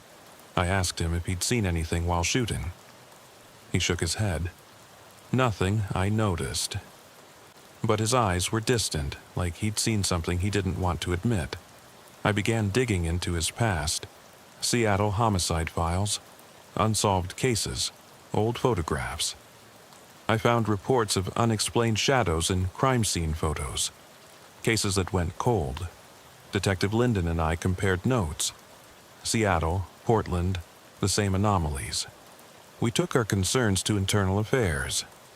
They opened a quiet file, Marsh's psychiatric treatment records, his experimental thesis on emotional residue, payments to a New York facility. It painted a picture of a man obsessed with seeing beyond the tangible. Then came the journal. I was the one who found it, hidden under a false panel in the darkroom cabinet. Leather-bound, pages filled with neat script, case numbers, dates, descriptions of witnesses, visible only on film.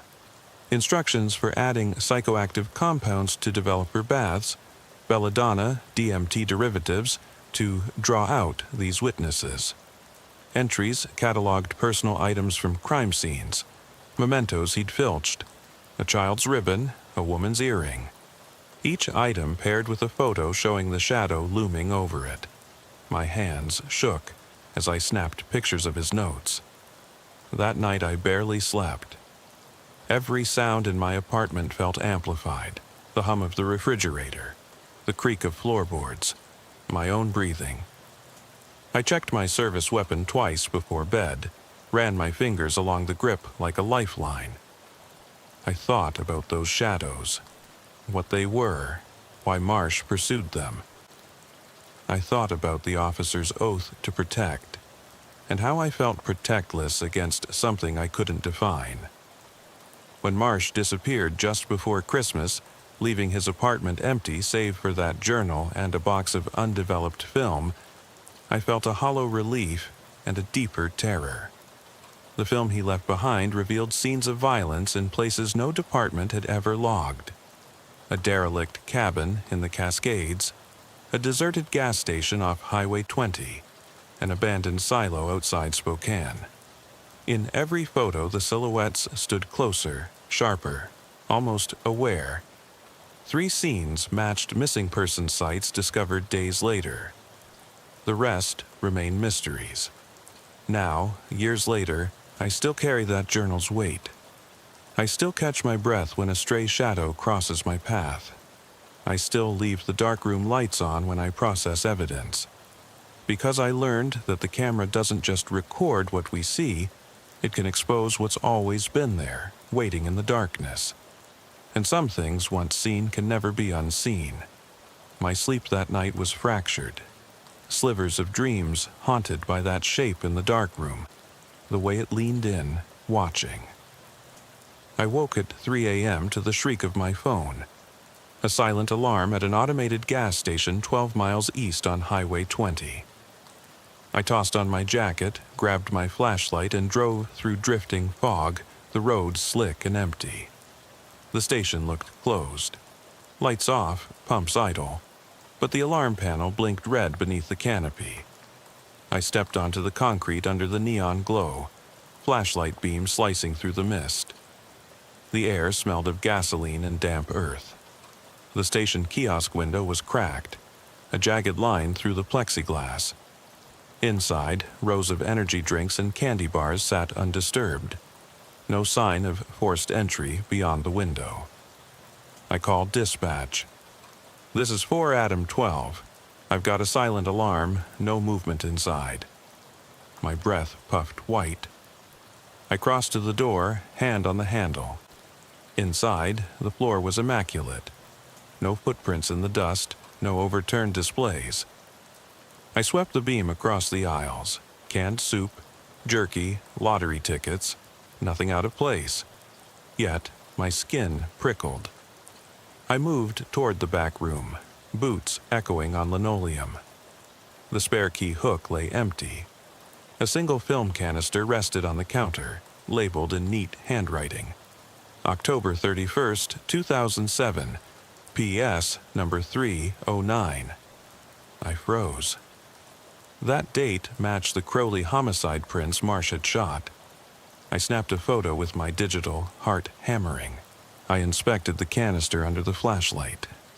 No fingerprints. The seal was intact, but someone had left it here deliberately. My pulse spiked. Why? I pocketed it as evidence and swept the rest of the room. Opening the supply closet, I found a second canister, this one unlabeled, and a smear of dark red on the floor that looked like oil at first, but dried too irregularly. I crouched, swabbed it with a glove. Blood. Old, congealed. I radioed for forensics. While waiting, I set up crime scene markers around the closet, A, B, C. My breath hitched. In the beam's periphery, I thought I saw movement, a shadow where the back wall met the floor. I spun, flashlight darting, but nothing. Silence pressed in. My radio crackled. Unit 12, forensics en route, ETA 5 minutes. I exhaled slowly. Copy that. I glanced at the unmarked canister. My name echoed in my mind. They wait to be seen. When the tech arrived, she photographed the smear, bagged the evidence, and cataloged the canisters. I told her to handle them carefully. M. Marsh's work had already contaminated enough cases. As she packed up, I scanned the aisles again. Everything gleamed under fluorescent tubes, but I couldn't shake the feeling of being watched. My hand drifted to my holster. The metal was cold comfort. Back in the cruiser, I held the labeled canister, turning it in my hands. I pried it open in the glove compartment, heart in my throat. Inside was a single strip of undeveloped film. I loaded it into a portable reader Marsh had set up in the darkroom, a battered Polaroid-like device. The print vomited out, the convenience store scene, bodies, markers, and at the edge, a silhouette crouched low, arm extended as if touching the woman's purse. The shape was clearer than before, contours of fingers, a hunched posture almost human. I snapped it with my phone. Nothing in protocol covered shadow persons. Yet here was proof. I debated calling Lyndon, but it was 4:30 a.m. She'd be asleep. I slipped the print into an evidence envelope and booked it at dispatch. The sergeant on duty gave me a look, like I'd lost it. I told him, "Check the darkroom film from Crowley's case." "You'll see." He shrugged. Paper trails mattered, shadows didn't. I drove back through the mist, lights of Portland skyline shimmering ahead. In the rear view, I thought I saw someone standing on the overpass, arms folded, watching me pass. I slammed on the brakes. The figure vanished. 2 days later, Lyndon and I convened in the darkroom. We spread prints across the steel table. Pearl District frames, convenience store frames, the gas station smear. Shadows in every one, lurking, leaning, watching. We traced red circles on the corners, marking positions. She tapped a finger on one image. "Look at the angle here. It's impossible. Light source is here, body is here, yet the shadow appears over here." She leaned closer, voice barely above a whisper. "It's consistent." I nodded, swallowing. We took the prints to IA. Lieutenant Chen examined them under magnification. He flipped through Marsh's journal entries, chemical formulas handwritten in margins, notes on residual energy extraction, instructions for splicing developer with psychoactive alkaloids. He frowned. If this is real, it's contaminating every case he touched. He ordered all Marsh shot evidence sealed, cases reopened, appeals filed. The Bureau went into crisis mode. Meanwhile, I couldn't stop thinking about that figure on the overpass. I patrolled the route, walked the sidewalks. No footprints, no CCTV capture, just emptiness. But my nights became haunted by the possibility someone followed me, studied me, but hid in plain sight. I started parking under streetlight, sleeping with a door wedge in my cruiser. I checked corners before entering buildings, peered into dark windows like a man possessed. One evening, I responded to a 911 hang-up at an abandoned textile mill near the river. The call had lasted 2 seconds. Nothing but static. I rolled up, flashlight out, gun drawn. Machines lay rusted, floor slick with oil and graffiti. My beam caught on a row of lockers, one door ajar. Inside, a lone film canister sat on the bench. No label. I pocketed it. My radio crackled. "Unit 12, back up en route." I whispered, "Good, I don't like being alone here." In the dark, I imagined the silhouette creeping behind machinery, eyes glinting. I moved methodically, echo of gravel underfoot. At the far end, a collapsed office desk lay overturned, papers strewn, old payroll slips from the 1980s. Beneath them, a smear of that same dark red. I knelt, heart pounding, and pried up a floorboard, dried blood yellowed with age. I bagged a sample. The walls creaked. I spun, flashlight trembling. Nothing. That night, I dreamt of Marsh's darkroom. Trays swirling with black liquid, shapes rising from the developer like specters. I woke choking, sweat matting my hair. I lit every lamp in my apartment, but the corners remained dark. I wanted to burn that journal, smash every camera in the precinct. Instead, I kept taking pictures of empty streets, silent storefronts, my own reflection in the mirror. Each print came back with a faint shape in the corner. A shoulder, an arm, a head bowed. Always watching.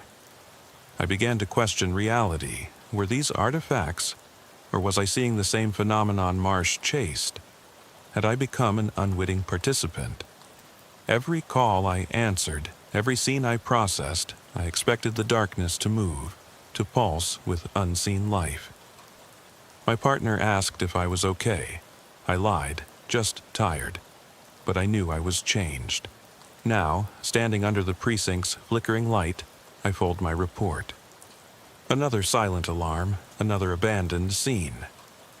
I know the protocols, log evidence, call forensics, secure prints. I follow each step. Yet I look always for the shadow. In the corner of my eye, in the grain of the film, on the edge of every photograph. Because I learned that once you show the darkness the means to speak, it never stops whispering. The sun was just a pale glow on the eastern horizon when I climbed out of my cruiser at the old textile mill. My bones ached from hours hunched over film trays and paperwork, but adrenaline kept me moving. I glanced at my watch, 5:12 a.m., then swept the lot with my flashlight. Shadows pooled in broken windows. Rusted machinery lay half buried in weeds. I'd called it in as an abandoned property alarm, but something about that place kept pulling me back. The film canister in my pocket felt like a hot coal against my thigh. I ducked under a sagging support beam and clicked on my portable LED. The beam trembled as I stepped over shattered glass. My radio crackled. "Unit 12, you good?" Backup's 5 minutes out. I cleared my throat. "Copy, just doing a sweep." My partner's voice faded. Silence closed in, thick and expectant. In the center of the mill floor, puddles of stagnant water reflected my light like black mirrors. I knelt and examined footprints. Heavy work boots, tread worn smooth in places. They led toward a wall of lockers, the same row where I'd found that unlabeled canister last night. I approached slowly, boots crunching rust flakes. One locker door hung open. Inside, a single photograph taped to the back. It showed the gas station interior. Victims gone, but the shadow crouched next to the closet door. I hadn't seen that angle in my printouts.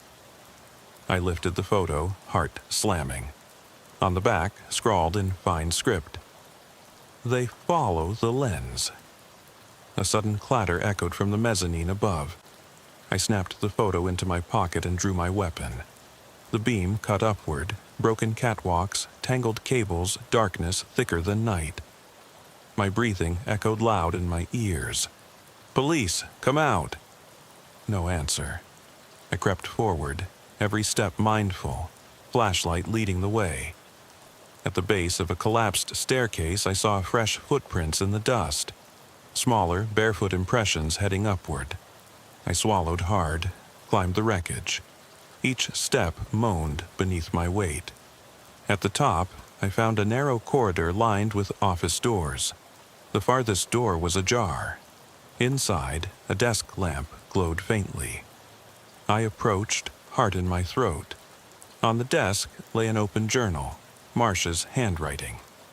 I flicked the lamp higher. The pages detailed the mill. October 2002, an unsolved disappearance of 2 seasonal workers. March 2005, a double suicide pact. July 2006, a night watchman who vanished without trace. Each entry had sketches, shadow figures hovering over bodies, drawn in charcoal strokes, chemicals listed, belladonna extract, morning glory seeds, DMT mix. Notes: use high contrast developer. Expose at 1/15 of a second to capture threshold. My stomach turned. He'd been here. He'd documented these deaths before any department ever knew. I heard footsteps behind me, soft, deliberate. I spun, flashlight and gun raised. The hallway was empty, but the door slammed shut at the far end. I rushed over, yanked it open, nothing but darkness. My radio sputtered. Dead. No signal. My phone died when I tried to call Lyndon. I was alone, trapped in a tomb of memory and decay. I forced the door closed and backed into the office. My eyes landed on a film canister taped under the desk. I grabbed it, pried it open with trembling fingers. A single strip of film curled inside. I loaded it into my handheld reader. The image that printed made me drop the reader in shock. Two figures lying side by side. Workers, bodies stiff, eyes open in silent horror. And at the foot of the cot, a dark silhouette, arms crossed, watching. The shape was unmistakable. It filled the frame, dwarfing the corpses. My breath came in shaky gasps. I jammed the reader into my pocket and bolted for the stairs. Each step rattled like gunfire. At the landing, I paused, listening. Behind me, a soft shuffle. I crept to the stairwell opening. Below, in the main hall, I saw it. A figure, tall, angular, standing beneath a broken skylight. It didn't move, but I felt its gaze. I raised my flashlight. The beam hit nothing but drifting dust motes. Then, in the corner of the beam, I caught the curve of a shoulder. The shape melted into shadow when I blinked. I sprinted down, heart pounding so loud I thought it would tear from my chest. In the main hall, I leapt into my cruiser and locked the doors. I fumbled for the journal in my coat pocket, flipped it open to the mill entries. The last line scrawled across the page, "They grow bolder in their own domain." I stared at the ignition. Behind me, the mill loomed, a hulking silhouette against dawn's pale sky. I wanted to leave, drive until the shadows couldn't follow. But I knew they would. I thought of Lyndon, of Iowa, of protocols and evidence chains. None of it mattered now. This was beyond procedure. I shoved the cruiser into gear and peeled away, tires spitting gravel. In the rear view, the mill receded, but I saw something on the rooftop. A figure standing at the edge, watching me go. Then it was gone. I haven't returned. For days, I avoid that road. But the canister and journal ride shotgun in my cruiser. I flip through pages when I can't sleep, study the film strips under my desk lamp. Each print holds a new corner of that darkness. A darkness Marsh chased and somehow unleashed. I feel its pull every time I close my eyes. Tonight, I'll process the mill film in the precinct darkroom. Lyndon insisted. She says we need a full record. I told her, be careful. You might see something you regret. But she's determined. I'll stand guard outside, scanning the lot, watching for shadows. Because once you open that door, there's no going back. And I've learned the hard way. Some things captured on film aren't just images. They're invitations. As I write this, the dawn breaks fully. Light floods my office window, but the corners remain dark. I feel the shape behind me, just outside the glow. I don't turn, I can't. Instead, I keep my hand on my holster, my eyes on the door. And I wait for the next print to emerge, for the next shadow to step into frame. Because they're patient. They'll wait until I look away, and then they'll move. I didn't sleep, not really. I sat in the bullpen, fluorescent lights buzzing, eyes stinging from 8 hours bent over film strips and chemical trays. The precinct was quiet. Only the hum of the refrigerator in the break room and the distant clack of keys as dispatchers logged calls. I cupped my coffee, black, no sugar, and stared at the photograph taped to my computer monitor. The silhouette at the mill, arms crossed, watching. It stared back, immovable. My phone vibrated. Lyndon. She'd just gotten the toxicology on the blood smear from the gas station closet. I answered. What did you find? Old blood, she said, voice tight. Type matches neither victim. Could be decades old. Probably from the 2002 disappearance Marsh noted in that journal. We're pulling missing persons reports now. You sure you want to chase this? I glanced at the locker photo. They follow the lens. I rubbed my temple. We're past chase. We're in it. By mid-morning, IA had sealed Marsh-shot evidence from 15 cases. Appeals flooded in. Defense attorneys smelled weakness. They moved to vacate convictions. The bureau brass panicked. I got pulled into a meeting with Lieutenant Chen and the deputy chief. They wanted damage control. Public statement, new protocols, reassured the community. I sat there in uniform, heart pounding, watching their lip service. Inside, I was screaming, "Tell them about the shadows." But protocol demanded silence. After the meeting, I returned to the dark room. Lyndon was there, sleeves rolled up, lining up prints on the stainless steel table. She looked up. Her eyes were rimmed red. "They're consistent," she said. "Every scene, every time. Shadow on the edge, near victims, sometimes interacting. It's too precise to be artifact." I nodded. "And the mill film?" She held up a negative sleeve. "Processing now." We worked in silence, the red safe light haloing our faces. The fixer bath gurgled. When the first print emerged, it showed the closet in the gas station, dark smear on the floor, and overhead the silhouette crouched, head bowed. Next print, the mill office, the two corpses, shadow at the cot's foot. Third, a new scene, my cruiser under the overpass, dawn light glinting off the windshield. And there, on the passenger dashboard, a dark form leaning in, watching me. I felt bile rise. Lyndon whispered, "It's you." I touched the spot in the photo. My name echoed in my mind. "They're everywhere." She looked at me. "We need to trace the film, see where Marsh got it, what developer he used." I swallowed. "We also need to warn the techs. No solo processing. Always two people." She nodded, gathering prints. "I'll brief IA." I left the dark room and stepped into the main hall. My cruiser keys felt heavy in my pocket. I needed air. Outside, the spring morning was crisp. Birds called in the courtyard. It looked peaceful, too peaceful. I breathed deep, but the chill in my bones didn't subside. I drove to the station garage and pulled out my cruiser. The dashboard light flickered. I glanced at the rear view, empty bay. I stepped out, walked around the vehicle. Underneath, scuffed concrete, but no shadows. I exhaled, then I saw it, etched lightly into the grime on the driver's door, almost invisible, 2 letters, EM.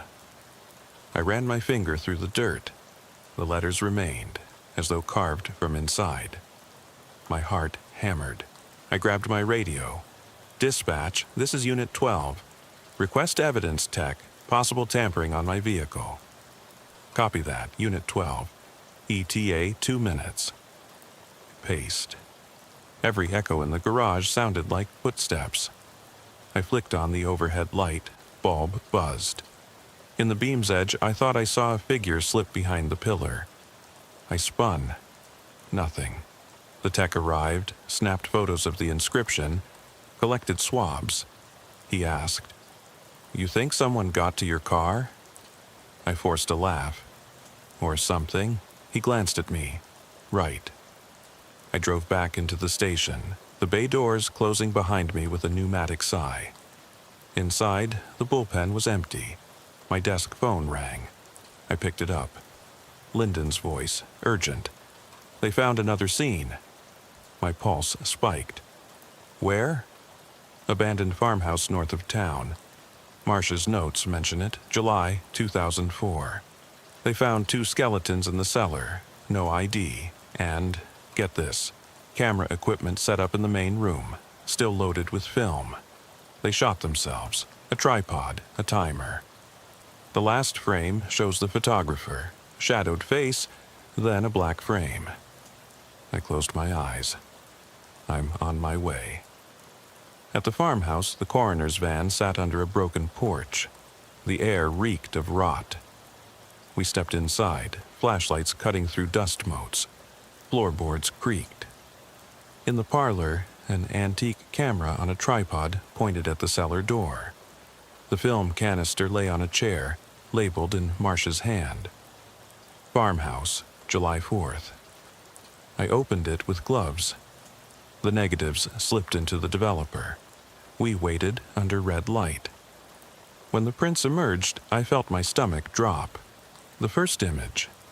2 figures on the cellar steps, thin, hollow-eyed. Second, the photographer standing behind them, hand on the camera. Third, the shadow, tall, broad, filling the doorway, blotting out the figures. Lyndon whispered, "He photographed himself." I nodded, unable to look away. The last print was a smear, jet black. Something had crawled across the lens. We left the farmhouse in silence. On the drive back, I kept scanning side roads, fields, tree lines. Every dark shape on the horizon set my nerves jangling. I thought of Marsh. Was he the photographer in that room? Or something else? The next morning, I briefed the deputy chief. He rubbed his temples. "People will think it's a hoax." I leaned forward. "I used to think that too, but I've seen it, in every print, in every scene." He sighed. "We'll proceed with caution, but we need to present facts, not shadows." I stepped out, shoulders heavy. Facts felt worthless against what I'd seen. Back at my desk, I opened the journal. New entries scrawled near the end. They converge where memory fades. The witness becomes the observed. No date. I closed it. Tonight, another silent alarm call. An empty school parking lot. I'll go, I'll process the film. I'll watch for the shape in the corner, and I'll keep asking, at what point does the observer become part of what he observes? Because the shadows aren't just following the lens, they're following me. I returned to the darkroom before sunset. Lyndon was already there, prepping trays. We worked side by side, 2 pairs of eyes on each print. The latest roll, the farmhouse frames, the black smear, then a new strip. My cruiser under the overpass, the early morning shot. But this time, the silhouette was closer, clearer, hand resting on the hood, as though someone leaned in to whisper. I swallowed. They're speaking. Lyndon's eyes met mine, and we're finally listening. I reached out, touched the image. The red light pulsed overhead. In that glow, I thought I saw movement, an inky shape sliding across the wall. I held my breath. Then it was gone. We stayed until the last print dried. Then we packed up. Outside, the night air was cold, crisp. My cruiser waited under the lone streetlight. I slid in, journal on the passenger seat, prints in my coat pocket. As I started the engine, I glanced at the rearview mirror. Behind me, the bay doors stood open. A dark corridor beyond. And in that corridor I saw a shape, a shoulder, an arm, a head, just for a moment, before it melted into shadow. I exhaled slowly and drove into the night, the engine's rumble a fragile shield against the darkness closing in around me. I parked under the lone streetlight outside the old school parking lot just past midnight. The lot was empty, no buses, no parked cars, just rows of yellow-painted lines glistening from an earlier rain. My cruiser's engine idled, radio silent, breath steaming on the windshield. I clicked off the engine, grabbed my flashlight, and stepped onto the wet asphalt. Gravel crunched under my boots. The air smelled of damp earth and chalk dust from the playground nearby. I pulled my coat tighter and headed toward the school's side entrance, where the silent alarm panel blinked resentfully. Inside, the hallway was cavernous and dark. My flashlight beam danced along cinder-block walls, illuminating faded "Welcome Back" posters and scuffed lockers. Every locker door was closed. No dents, no graffiti fresh enough to catch the light differently. I moved methodically, hand resting on my holster. I thought of protocol, check for forced entry, secure the scene, call forensics. But I also thought of the silhouette in my rearview mirror, the shape on every print, the sense that something watched from corners where light dared not reach. I reached the alarm panel. The keypad was undisturbed, no pry marks. I tapped dispatch. Unit 12 on scene, no visible breach. My radio crackled. Copy. Evidence tech en route. I nodded to myself. Evidence tech, backup, words meant to assure but failing to calm. I swept the beam down the hall. At the far end, the cafeteria doors gaped open. Stainless steel tables gleamed in the flashlight's glare. Trash bins lay overturned, plastic trays scattered. No footprints, no signs of struggle, just emptiness and echoes. I stepped inside. The beam caught a lone film canister on a cafeteria table. Dull gray, unlabeled, cap sealed. I froze. The canister felt familiar, like a calling card. I snapped a photo, then pocketed it. Ahead, the kitchen door stood ajar. Steam coils drifted from beneath, though no stove was on. I pushed the door. In the kitchen, stainless counters reflected my light. On the floor, a dark smear hugged the drain. I knelt, swabbed it. Blood, old, clotted. The smell faint but unmistakable. I bagged the sample. Footsteps echoed behind me. I spun. Empty kitchen.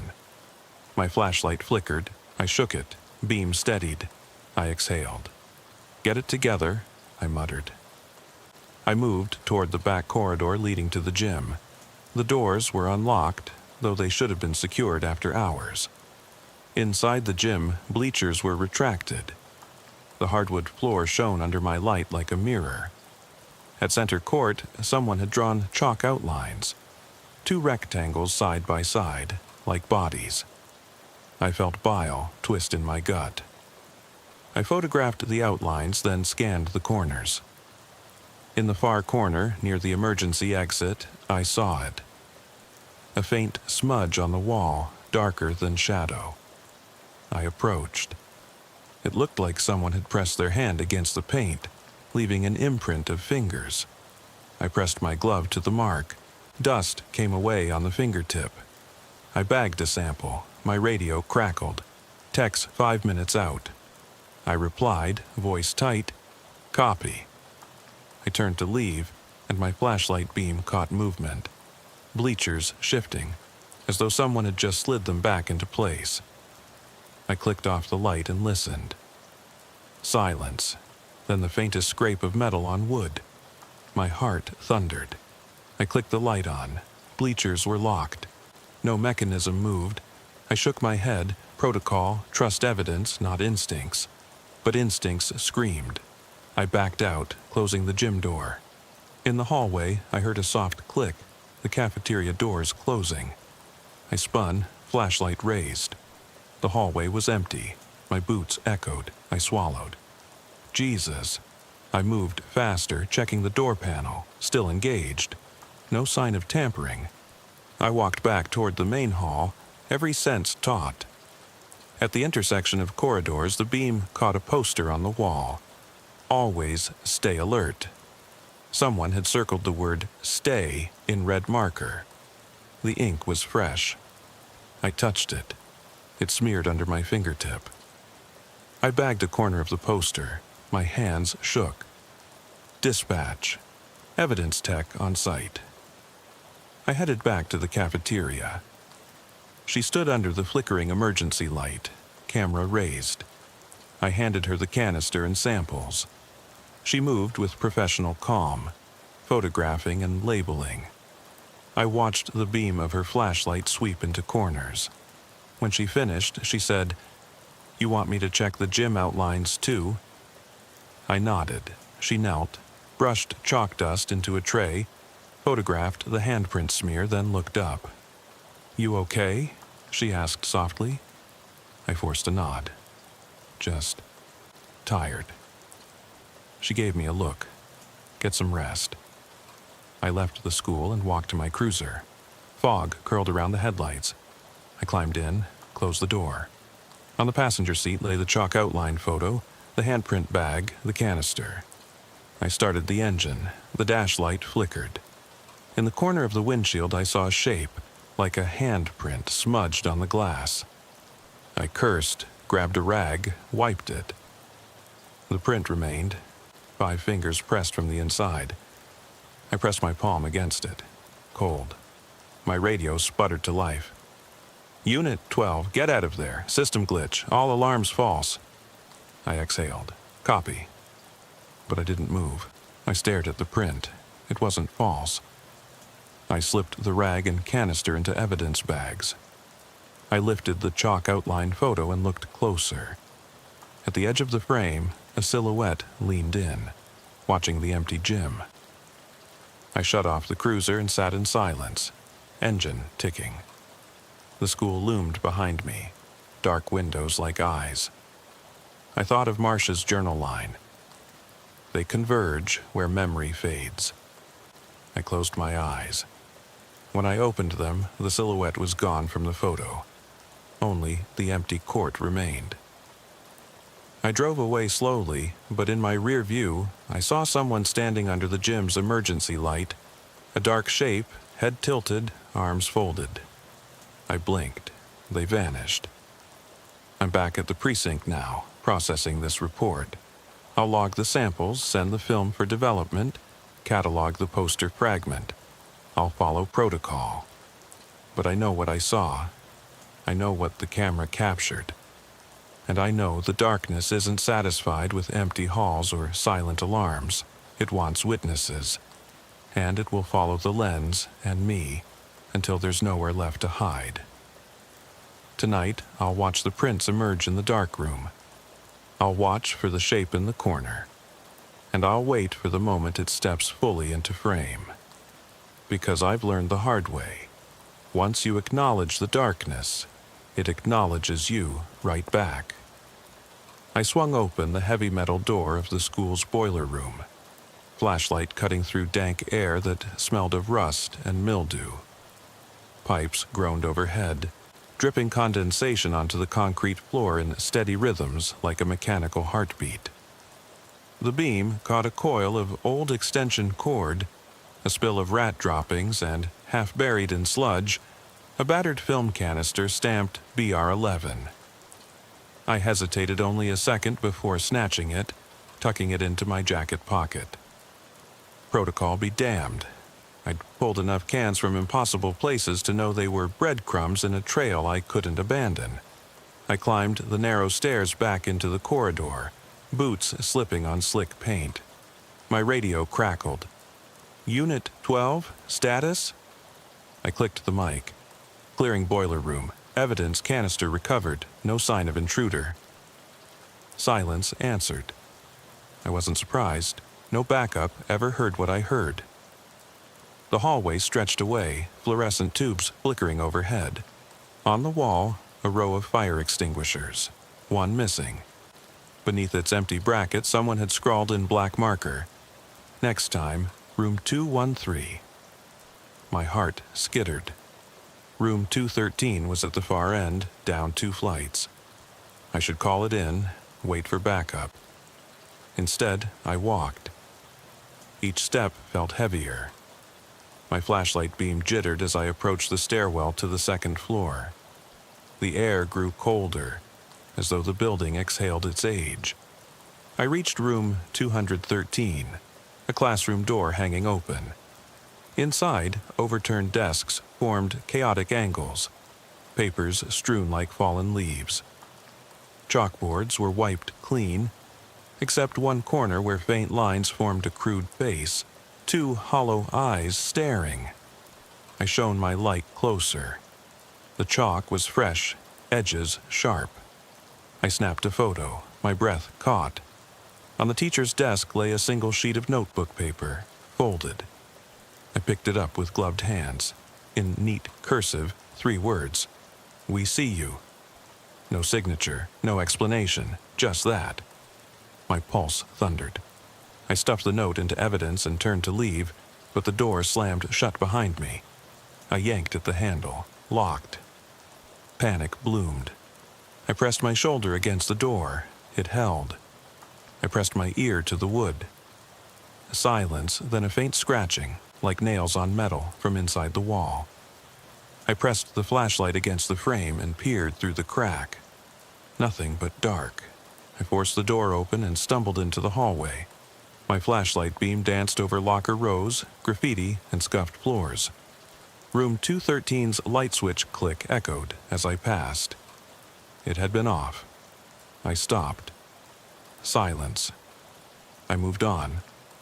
Down the hall, at the far stairwell, I paused. The beam caught footprints in the dust on the landing. Bare footprints, toes splayed, leading up. I swallowed bile, but climbed. Each step protested. At the third-floor landing, the beam picked out a shape. A child's backpack, half-zipped, straps torn. I remembered the missing persons file from 2002. A student vanished from this very school. Backpack never found, until now. I bagged it mentally as evidence. I turned to go back down, and froze. At the end of the hallway, under the emergency exit sign, a figure stood. Tall, hunched, silhouette perfectly still. My flashlight trembled as I raised it. The figure didn't move. My heart hammered. "Police!" I shouted. No response. I took a step forward. The figure remained. Another step, and it vanished, melting into the floor's shadow. Adrenaline surged. I sprinted down the stairs, 2 at a time, back to the boiler room door. I needed air, needed daylight. My cruiser keys jangled in my pocket. I burst outside into the pre-dawn chill. The lot was empty, streetlight pools fractured on wet asphalt. I leaned against the cruiser, gasping. The film canister burned a hole through my jacket. I opened it with shaking fingers. Undeveloped film. I loaded it into the portable reader. The device coughed and spat out a grainy print. The boiler room, a puddle, the canister on the floor, and in the corner a silhouette hunched low, watching the pipes drip. Next frame, room 213, empty desks, chalk face, and a dark shape creeping along the wall behind the teacher's desk. Third frame, the hallway footprints on the third floor, and at the edge a figure half in, half out of the frame, head cocked. I dropped the reader. The images fluttered to the ground like dead leaves. I sank onto the hood of the cruiser, mind racing. Each print confirmed what I feared. The darkness tracked every step, every scene. It slipped into frames, haunted empty rooms, lodged itself in corners. I felt its presence behind me, though nothing stood there. Back at the precinct, Lyndon waited in the dark room. She slid me the prints. Her face was pale. "They're escalating," she said. "Sharper edges, closer proximity. Next time, it might step fully into frame." I nodded. The weight of that possibility pressed down like a slab of concrete. We processed the boiler room smear. Old blood matches the 2002 victim. We logged the chalk face, the backpack, the note. Each artifact wove into the pattern Marsh began. A tapestry of fear stitched with film and chemical whispers. That night I sat alone in my apartment. Prints spread on the kitchen table under a single lamp. The chalk face image stared back at me. I traced the hollow eyes with a fingertip. My reflection shimmered in the print's glossy surface, superimposed over the chalk drawing. I recoiled. The line between observer and observed blurred. I gathered the prints and journal, packed them in a box, and locked it in my closet. I slid the key under my mattress. I turned out the lights. Darkness filled the room instantly, absolute and suffocating. I slept with my back to the wall, eyes on the door. Every creak made me jolt awake. When I closed my eyes, I saw the chalk face, the footprints, the silhouette on the third floor. Morning came too soon. I showered, dressed, and headed back to the precinct. On the drive, I passed the school. Under the overhead streetlight, the emergency exit glowed. I thought I saw a figure at the window, but when I blinked, nothing. Inside the darkroom, Lyndon and I prepped for the next roll. The classroom camera found in the farmhouse, loaded with one last undeveloped strip. We exchanged a look. No words needed. We lowered the safe lights and slid the film into the developer. The tray hissed. We watched prints emerge, the farmhouse cellar, the photographer's final frame, and then, an image neither of us expected, a pair of eyes staring out from the black smear, pupils reflecting our own silhouettes. I swallowed. "They see us," I whispered. She nodded, voice trembling. "And we can't look away." We left the darkroom together, two shadows moving down the hallway. Behind us, the safe light buzzed. In its red glow, the prints lay on the table, evidence of things no protocol could contain. I stepped into the corridor, Lyndon at my side. We paused under the flickering tube. The world beyond felt fragile, balanced on the edge of every frame we'd developed. I thought of Marsh, of his experiments, of the threshold he breached between film and fear. I thought of every step I'd taken through empty halls, every shape glimpsed at the corner of my eye. And I knew the truth. Once you let the darkness into the photograph, it doesn't stay in the picture. It follows you home, stands in your doorway, whispers from the corners of your mind. I clipped the last print to the case file, eyes in the smear. I turned out the hallway lights and walked on, hand on my holster, senses straining. Behind me, the darkroom safe light pulsed, and I could almost hear it. A soft click, like a camera shutter capturing me at the threshold. The sky was a bruise purple when I rolled up to the last location, an empty suburban cul-de-sac off Elmwood Drive. Streetlights flickered overhead, one guttering out entirely as I killed my cruiser's engine. The houses were dark silhouettes, identical boxes with shuttered windows and locked doors. In the center of the circle lay a lone film canister on the asphalt, cap cracked, label unreadable. I stepped out, boots whispering on the damp pavement, and picked it up. The weight in my hand felt like finality. I thought of protocol, secure, photograph, submit to lab, but I'd long since abandoned such faith. Instead, I held the canister under the street lamp. Its surface was etched with fine scratches, like someone had tried to carve a message. I ran my thumb across one groove. It spelled two letters, E-M. My heart stuttered. I'd seen that marking before, on my cruiser door, in the boiler room, on the chalk poster. It was a signature, an invitation.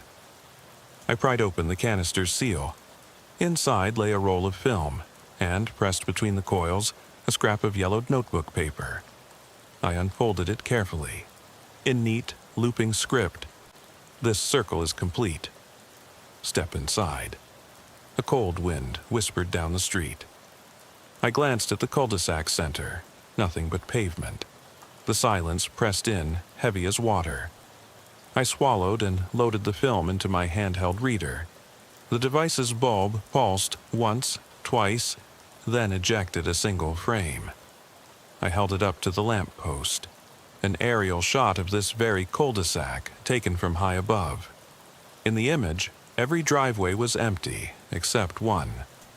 In front of the house at the end stood a dark silhouette, arms outstretched, face turned upward. I turned the print over. No annotation, no date. Before I could process further, my radio crackled. Unit 12. Be advised, neighbor called reporting light on in cul-de-sac. Someone's out there. My jaw tightened. I clicked back, copy, investigating. I slipped the print into my pocket and moved toward the house. The beam from my flashlight landed on the door. Pristine white, no signs of forced entry, yet a single footprint marred the welcome mat. Bare, dusty, toes splayed. I crouched, examined the pattern. It matched the third-floor footprints at the school. I pressed my ear to the door. Nothing. No breathing, no movement. I rapped once. Silence. A flicker behind the curtain. I shone my light through the window pane. Inside, a living room frozen in time. Sofa cushions fluffed, family photos on the mantel, a television off air. On the coffee table lay an open journal. Marcia's handwriting again. I pressed the doorbell. No ring. The beam illuminated the journal's open page. End begins at home. Welcome, witness. My pulse hammered. I shoved the door. It swung inward with a whisper. I stepped inside. Flashlight raised. The air was stale. My beam swept over framed photos, smiling families, children's birthdays, then caught a figure in the corner, hunched, motionless, head bowed. I tensed, heart in my throat. Portland PD, don't move. No response. I stepped closer. The shape didn't shift. I brought the light around. It was empty coat rack. My breath shook. I moved through the house systematically. Kitchen, dining room, hallways. Every room pristine, as though preserved. In the hallway, I saw scuff marks on the wall, fingernail-deep grooves leading up the stairs. I followed them to the second floor. At the top, the master bedroom door stood open. Inside, moonlight streamed through blinds, stripes on the carpet. On the bed lay the final film canister, empty. Beside it, a Polaroid, the silhouette from the cul-de-sac standing in this very room, backlit by moonlight. I flipped it over, scrawled in black marker, "Now you." Oh, my radio crackled again. Backup was 5 minutes out. I exhaled shakily. I pocketed the Polaroid and turned to leave, but the door slammed shut. I yanked at the handle. Locked. I rammed my shoulder into it. It held. The windows were barred with heavy blinds. I was trapped. I raised my flashlight. The bedroom was empty. No sign of anyone. But in the mirror over the dresser, I saw movement behind me. I spun. Nothing. I faced the mirror again. In its reflection, on the bed, lay a dark shape. A silhouette crouched low, head cocked, watching me. I whipped around. Empty room. I looked back at the mirror. The shape remained perfectly still. Adrenaline coursed. I lunged for the journal on the nightstand. It flipped open at a passage. They cross the threshold. Observer becomes observed. The final witness must join the frame. My breath caught. I realized then this wasn't about catching Marsh or closing cases. It was about becoming part of his work, his art. I stumbled to the window, yanked at the blinds. Outside, empty yard, silent street, that flickering lamppost, no backup, no escape. I turned back to the mirror. The silhouette had moved closer to the bed, arm extended, as though reaching for me. My reflection stood frozen in glass, fear etched across my face. I raised my hand. The silhouette raised its hand in perfect sync. My radio died, final static. The room's temperature plummeted. My flashlight flickered. In that dying glow, I saw the silhouette step off the bed, glide toward me. I backed into the dresser. My holster was empty. I dropped my weapon in the hallway. Panic roared. The silhouette stopped inches from me. I saw its form sharpen, shoulders, head, arms, no features, only darkness. It raised its head. In the mirror, I saw its face. Empty void, yet I felt its gaze pierce my soul. I tried to scream. Sound died in my throat. Then the flashlight died. Absolute black. I stumbled backward, hands outstretched, heart slamming. The door behind me creaked open. A sliver of moonlight cut across the carpet. In that line, I saw two figures, me and the silhouette standing behind, hand on my shoulder. I froze. The air thrummed with quiet laughter. My laughter. I looked down. My hands were film negatives, twisting in my palms. I felt a click, like a shutter snapping. Moonlight fell on the journal's open page. Fresh ink, new line, exposed. Welcome to the story. And then, nothing but darkness. I slipped out of my cruiser and onto the dew-slick grass at the edge of the cul-de-sac, the dawn light paling the bruised purple sky. My boots sank slightly into the soft ground. The street lamp overhead flickered once and died, plunging everything into a half-light that trembled at the corners of vision. I kept my flashlight trained on the house at the end of the circle, its windows yawning dark, the front door closed but not locked. The air was unnaturally still, as if the world were holding its breath. I crossed onto the asphalt and paused at the film canister lying in the center of the circle. Its metal surface was cold, the cracked cap revealing a hint of moisture inside. I picked it up, feeling the weight of every case Marsh had ever shot. My breath fogged in the chill. I turned the canister over in my hand, noticing fresh scratches along its seam, tiny grooves that spelled out a warning. Step in. The same invitation had appeared under the boiler room fire extinguisher and on the chalk-scrawled poster. Now, it was here, in my palm, impossible to ignore. I stepped forward and set the canister down at the base of the nearest street sign. Gravel crunched underfoot. The rest of the cul-de-sac lay empty, suburban stillness interrupted only by the distant hum of highway traffic. I raised my radio. Unit 12 to dispatch, I'm safe investigating. No movement. Static hissed in reply. I clipped the radio off. A soft click sounded behind me. I spun. The house's front door stood open, wide enough to frame an inky corridor beyond. No light spilled from inside. I approached, hand on holster, flashlight probing the threshold. The carpet looked new, plush, undisturbed. I stepped through. Inside, the air was warm and smelled faintly of cinnamon and dust. My beam illuminated a long foyer, family portraits lining the walls, smiling faces frozen in happier times. Each portrait had one corner darkened, as though a shadow had been painted over it. I paused at a photo of a little girl blowing out birthday candles. Her eyes had been blacked out with marker. I ran my finger along the frame. Fresh ink. I moved deeper. The living room lay ahead. Plush sofa, coffee table, a television still connected, screen blank.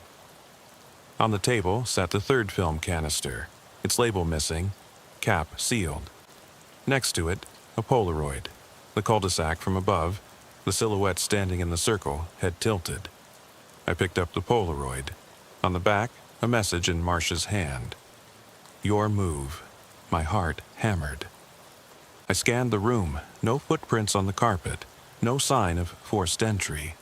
Yet I felt watched from every corner. I swallowed and set the Polaroid beside the canister. Then I heard it. A soft rustle from the hallway behind me. I turned, flashlight beam slicing the gloom. The hallway stretched away, doors on either side, darkness beyond. The rustle came again, low, deliberate, like fabric brushing against wood. I edged forward. The first door on the left was ajar. I nudged it open. Inside, a child's bedroom, pastel walls, a single bed with a teddy bear perched on the pillow. The bear's button eyes glinted in the flashlight. On the floor lay an open notebook. Marsh's scrawl. Date July 2004. Location Elmwood. Beneath it, a drawing. A crude sketch of the cul-de-sac, the circle. My cruiser parked under the flickering street lamp. The silhouette was drawn behind the cruiser, hand on the hood. I shivered. The notebook's next line read, "He arrives at first light." I slammed the door shut. My flashlight beam caught movement at the far end of the hall, a dark shape slipping behind the last door on the right. I rushed forward, drew my weapon, and kicked the door open. Inside, nothing but an empty office. Desk, chair, filing cabinet. The window blinds were closed, slats bent, as if something had pressed against them from outside. I approached the desk. On its surface lay a single sheet of lined paper, a list of names and dates. Every victim Marsh had photographed, including the 2 workers from the Cascades, the farmhouse duo, the mill watchman, the convenience store pair, the banker Crowley. The final entry was blank except for today's date. I stared at it. A soft click behind me. I spun. The hallway door had closed itself. My flashlight beam shook as I raised it, illuminating the long corridor. At the far end, under the emergency exit sign, stood the silhouette. Tall, perfect in outline, arm extended in greeting. My breath caught. I whispered, "No." It tilted its head as though curious. Then it stepped into the light. It was featureless. No face, no texture, only darkness. But I felt its presence, a weight pressing in. It raised its hand in invitation. I felt drawn forward, mesmerized. My holster felt empty in my grip, my radio silent at my side. The air thrummed with quiet laughter, my own laughter echoing back at me. The silhouette took another step. My boots moved on their own, carrying me closer. I reached out, fingers trembling, and touched the figure's arm. The darkness was cold, solid. A jolt of vertigo spun me. The walls rippled, the floor pitched. I stumbled back, clutching my head. The silhouette advanced, folding me into shadow.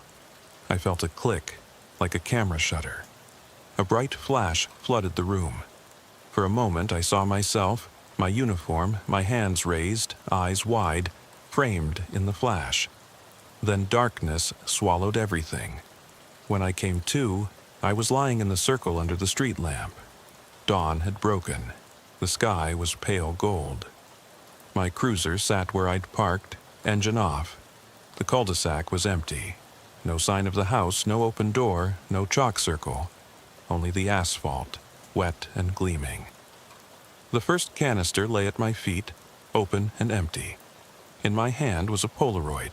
Me, lying on the asphalt, silhouette looming over me, camera flash frozen in time. On the back, Marsh's final line, "Welcome to the story." My knees ached. I stood, slipping the Polaroid into my pocket.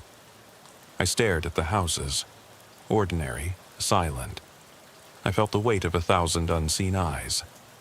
The darkness had stepped out of the frame and left its mark on me.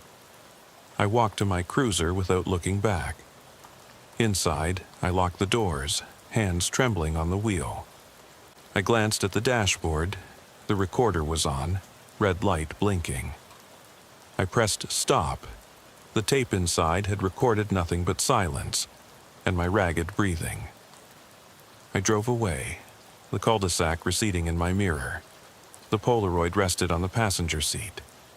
I didn't know what would come next. Appeals, protocols, investigations. None of it mattered. I was part of the evidence now, a witness captured in shadow. And somewhere, in that endless dark room of the world, a shutter clicked again.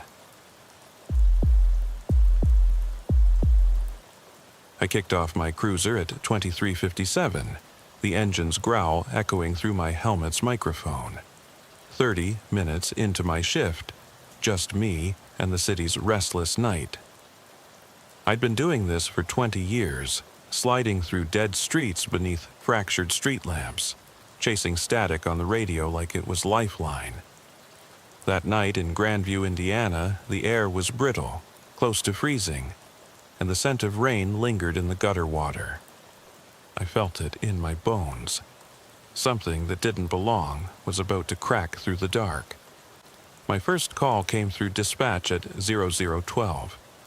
a lone figure at the interstate underpass, pacing, waving at passing cars. Possible pedestrian in danger, they said. When I arrived, lights off, siren silent, the underpass was empty. Concrete pillars dripped with old graffiti and rust stains, the overhead span thrumming with traffic that wasn't there. I stepped onto gravel, heart thumping, boots thin beneath me as I swept my spotlight across the shadows. Nothing except my own silhouette, long and skeletal against the wall. I called it in. Unit 5 to base. Underpass clear, no sign of pedestrian. My own voice sounded hollow. The radio buzzed a moment, died. I flipped channels. Silence. By the time my backup cleared from another run, I was already halfway back to the cruiser. The headlights caught something flickering at the far edge of the underpass, a figure dissolving into the concrete darkness. I swore I saw its head tilt, as though it were watching me rush away. Back in the car, I tried to shrug it off. Routine night calls sometimes turn out to be pranksters or homeless folk in need of help. But as I drove away, the taillights revealed footprints stamped in mud behind me.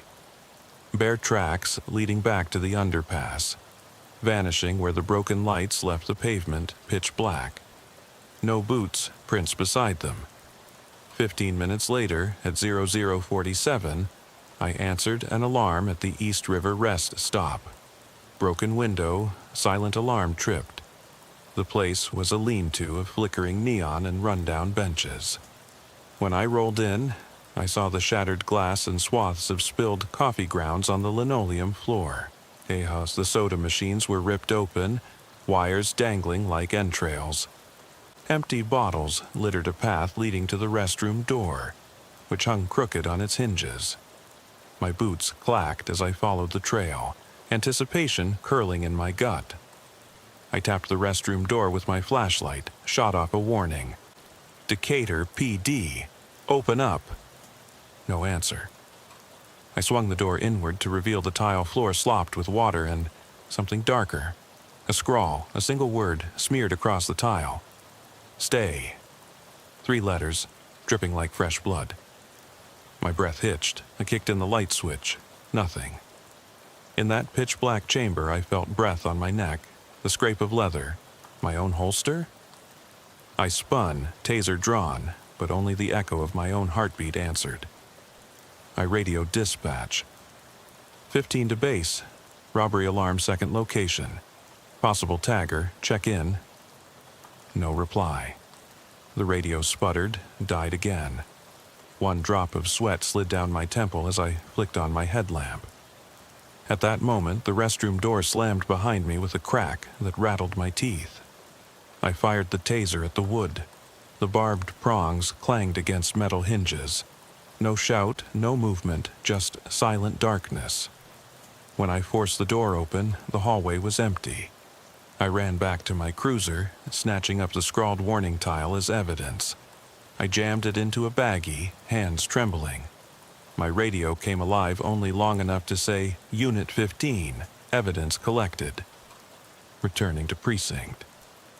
But I heard something else creeping behind that static, a low rasp like nails dragged across glass. At 1:15, as I neared the station, the dashboard camera flickered and died. The dim glow of my speedometer cut out, leaving me in total night. I switched to my handheld spotlight and saw it standing in the rearview mirror. A pale shape crouched on the backseat floor, head bent toward me, face half hidden in shadow. My throat clenched. I hit the brakes, flung the door open, and it vanished, leaving only my own ragged breath and the faint smell of wet concrete. I didn't sleep for days. When I finally dragged myself into the evidence locker to log that tile, I found it wasn't the one I'd bagged. It was clean, no streaks of red. My jacket pocket held a chunk of tile etched with the word "Stay," but I had no memory of collecting it. I filed the report anyway, fingerprinted the tile, but labs returned nothing. No prints, no DNA, no residue. Since then, I park my cruiser under 2 streetlights whenever I can, double-check my equipment, and I never leave the radio off. Because if silence comes too, occasionally in that silence you'll hear that low rasp, the echo of something slipping just beyond sight, and you'll know it's been watching you all along. I eased back onto the night roads, dashboard glow casting my own exhaustion in harsh relief against the tunnel of empty pavement. After that rest stop, I couldn't shake the press of eyes behind me. Literally felt weight on my shoulders, the hair at my nape prickling. So I drove miles out of my way, looping through sleepy subdivisions where porch lights still flickered, into stretches of county road where even the radio's static went dead silent. Somewhere near mile marker 22, I pulled over, killed the ignition, and sat in the dark, breathing so hard I thought I'd wake the whole county. My handheld mic crackled, just a breath of feedback, then went quiet. I hit the button to speak. "Dispatch, Sergeant Hall." No reply. I caught in my throat a laugh, hollow, bitter. I realized then that I'd been talking to myself. The radio wasn't working, and I was alone again, trapped in a cruiser that felt more like a coffin than a rescue wagon. At exactly 2:05, I noticed headlights approaching from behind. Headlights that shouldn't have been there. On these back roads at this hour, nothing but deer or the occasional lost trucker. The light came closer, bright and steady, then vanished, as if it had pivoted away at the last second. I flicked on my own lights, looked back, and saw nothing. No road, no car, just the thick, hollow black beyond my tailgate. I grabbed my coat and stepped out, boots crunching on the gravel shoulder.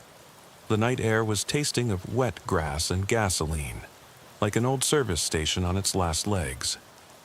I panned my flashlight over the highway markers and the tree line. Seconds later, I heard a soft scrape, like fingernails brushing steel. My light jerked to the right, catching a glimpse of movement 20 yards off, in the fog-smothered ditch. A figure stood there, head bowed, shoulders hunched as if struggling to stay upright. When I trained my beam directly on it, the figure jerked its head up, revealing a pale face slick with rain, eyes empty pits that reflected the beam like dark glass. My gut clenched. I should have called it in, reached for the radio, but there was nothing but silence. Instead, I took a step forward, hand hovering above my holster. The figure didn't move again, didn't speak. Just stood, watching. I raised my flashlight higher, caught sight of its clothing. An old uniform jacket, unmarked, soaked through and heavy, hanging off its bones like a rag. My heart hammered, breath scraping against my lungs. Something about that jacket felt vaguely familiar, like a memory I couldn't place. "Hey," I called, voice rough. "You okay?" Only my echo answered. The figure drifted backward into the mist, shrouding itself in watery darkness. I chased after it, treading carefully through slick grass and half-fallen leaves. Every footstep sounded too loud, too sharp. But when I reached the edge of the fog bank, footing vanished. And so had the figure. No footprints, no sign of struggle. Just my own prints sliding back toward the highway. I stumbled back to my cruiser, hands shaking so hard I could barely get the door open. I slammed inside and locked every latch. Then I remembered the restroom tile. Stay. Baggie in my coat pocket. I pulled it out, stared at the word as though it might speak to me. And that's when the radio buzzed one final time. A single, drawn-out whisper of static, almost forming a syllable. I clicked the knob, desperate. "Dispatch?" But the voice never came. Only the static hiss. I floored the accelerator and peeled onto the road. Headlights cutting through the gloom, wheels spraying gravel. The road curved ahead, swallowed by trees and rain. At mile marker 15, my speedometer blinked out entirely. I braked hard, car fishtailing, then came to a stop partially in the northbound lane. I killed the ignition and sat panting, heart slamming in the dark like a warped jackhammer. Through the windshield, I saw a shape standing in the middle of the road, tall, gaunt, arms hanging at its sides. The rain pooled at its feet, reflecting the dim glow of my dash lights. I could not make out a face, only the suggestion of a head tilted ever so slightly, acknowledging me. I reached for my radio one last time, flicked on every switch, pleaded into the void. "Lieutenant Reed, anybody." Silence swallowed me. I grabbed my flashlight and stepped out, adrenaline screaming. Rain spattered my glasses, turning my world into writhing streaks of light. I trained the beam on the figure. It didn't move. I called again, louder, "Show yourself!" But my voice was ragged, cracked under the weight of fear. It raised an arm, pointing down at the pavement. My light followed, and there, scrawled in fresh mud, was another word. "Go." My breath caught. Go where? Back to dread behind me or into the unknown ahead? My gut told me I shouldn't step forward. But the silence was worse. The recorder in my pocket clicked on of its own accord, capturing every heavy breath. I scribbled G.O. on my notepad, though I didn't remember taking it out. And that's when I heard the slow scrape behind me, like steel on gravel. I spun around. The back of my cruiser was empty. The tail lights glowed faintly. Yet something hovered just beyond the red glow, a shape, dark and shifting. I can still feel its presence now, as I write this down in my station bunker. Coffee gone cold, radio still dead, and backup never came. Because once that word was drawn, once the whisper of static spoke to me, I wasn't just chasing a phantom. I was being invited, commanded, to step further into the dark than any badge could protect me. And I did. I flicked my lights on full blast and tore back onto that slick ribbon of asphalt, mind scrambling to piece together what the hell was happening. My pulse was still hammering when I reached the station at 2:42 a.m. The lot was empty, lights off save for the single lamp over the front door. I parked directly beneath it, heart pounding against my ribs, and sat for a moment, engine idling, breath ragged, wondering if I'd lost my mind. I stepped out and shut the door behind me with a definitive click. The night air was damp and cold against my skin. As I crossed the lot, I saw it. Another chalk outline. This one traced in white limelight from the lamp above. It formed the shape of a body face down, hands splayed as though someone had dropped it there. I crouched to inspect it, flashlight beam trembling over the line drawn in something powdery. Flour? Plaster? I knelt and touched the edge. It was cool, gritty under my glove. No blood, no sign of disturbance beyond the outline. My radio buzzed once, a single pop. I fumbled for the handset. "Base, this is Hall. You copy?" Static, then silence. I slammed the handset back. The station door was unlocked. I pushed inside, boots squeaking on the vinyl tile. The desk was empty, phones dead. I rifled through the logbooks. Nothing noted about anyone entering after I left. Dispatch floor was deserted. Usually, you'd find someone half asleep at this hour, ready to tell you the second someone steps on their mic. Tonight, crickets. I swallowed bile and pressed the silent alarm reset, then strolled to the back vault where old reports and evidence were stored. That vault door was always reassuring, a solid slab of steel protecting the department's memories. I punched my code, the lock clicked open. Inside, rows of lockers held boxes of case files. I stumbled down the aisle and froze when I saw something at the far end. A single box, labeled in sloppy marker. 15, Hall. My evidence box. It wasn't mine.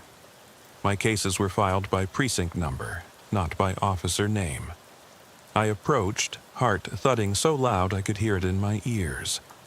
I snapped the lid up. Inside lay that chunk of tile I'd bagged at the rest stop, the one with "Stay." Only here, the other side was scrawled with new writing. "Now." My hand shook as I lifted it. The tile felt heavier than its size, damp and cool. I turned it over and over, searching for some clue. Fingerprints, smudges, maybe a note. Nothing. The detective coffee cup below the promissory date caught my eye. Work badge number 15, Sergeant Hall. Someone had planted it intentionally. From somewhere deep in the station came the groan of metal. I whipped around. The vault door was closing. I lunged and rammed my shoulder into it. It rattled, then slammed shut with a deafening clang that reverberated off concrete walls. I kicked at the steel. It wouldn't budge. The little ventilation grill at foot level offered only darkness beyond. Come on," I muttered, pounding. My fists tingled, knuckles smarting. Through the grill I heard the whisper of breath, not my own. A soft, rasping inhale, then an exhale that fogged the inside of the glass in my flashlight beam. I pressed my palm against the grill, listening. The breath stopped. Then, slowly, a soft scrape, metal against metal, like someone pulling a key out of a lock. My stomach flipped. I backed away and fumbled for my taser. The lock's mechanism clicked. The door swung inward just enough for a sliver of light to fall across the floor. My flashlight flicked its beam through, catching a dark shape blurring past outside. I dashed out, taser ready, but the station hallway was empty. Tile floor, stretching into shadows. Doors closed, no sign of anyone. The faint hum of the night shift furnace was the only sound. I blinked against the gloom, chest heaving, then noticed on the far wall a smear of that same white powder. A crude arrow pointing down to the elevator bank. I swallowed back fear and started walking, every nerve on fire. The elevator call button glowed a weak amber. I pressed it. Nothing. I slapped it again. The light blinked off. I flicked on my handheld light. The wood-paneled doors were scratched, dented, old work. I glanced up at the emergency phone next to it. No cable, it dangled uselessly. I crouched and punched the button for the second floor, my office level, but the panel didn't register. I pressed floor after floor, no response. Alone, trapped next to that empty shaft. My breath fogged in the shaft's void as I trained my beam over the dark recess. Somewhere deep below, I heard a faint clatter, like someone dropping a tray. Then a slow, ascending scrape. Metal on metal. The elevator car was coming up. When the doors slid open, it was empty. My reflection stared back, jaw clenched, uniform wrinkled, eyes wild in the lamp's glare. I stepped in and hit lobby. The car lurched downward with a jolt that knocked me off balance. My flashlight flew into the corner beam, swinging wildly over scuffed walls. At the lobby level, the doors opened onto pitch black. The station's main lights were off, and the bulb outside the door had blown. I peered out, pressing against the wall to keep my breathing quiet. Through the gloom, I saw the front entrance, a silhouette of a metal frame, beyond which lay the dark town. The only light came from the station's sign, its letters half lit, flickering, spelling out ECATRPOLIE.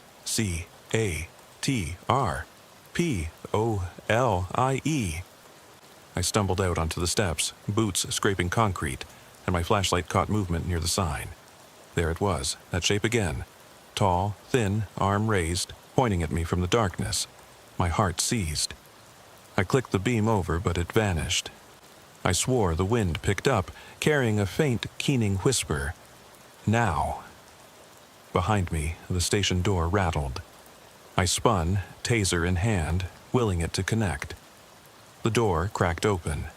A silhouette leaned in the threshold. Broad shoulders, uniform-like coat, face hidden. I called out, voice trembling. "Who the hell are you?" No answer.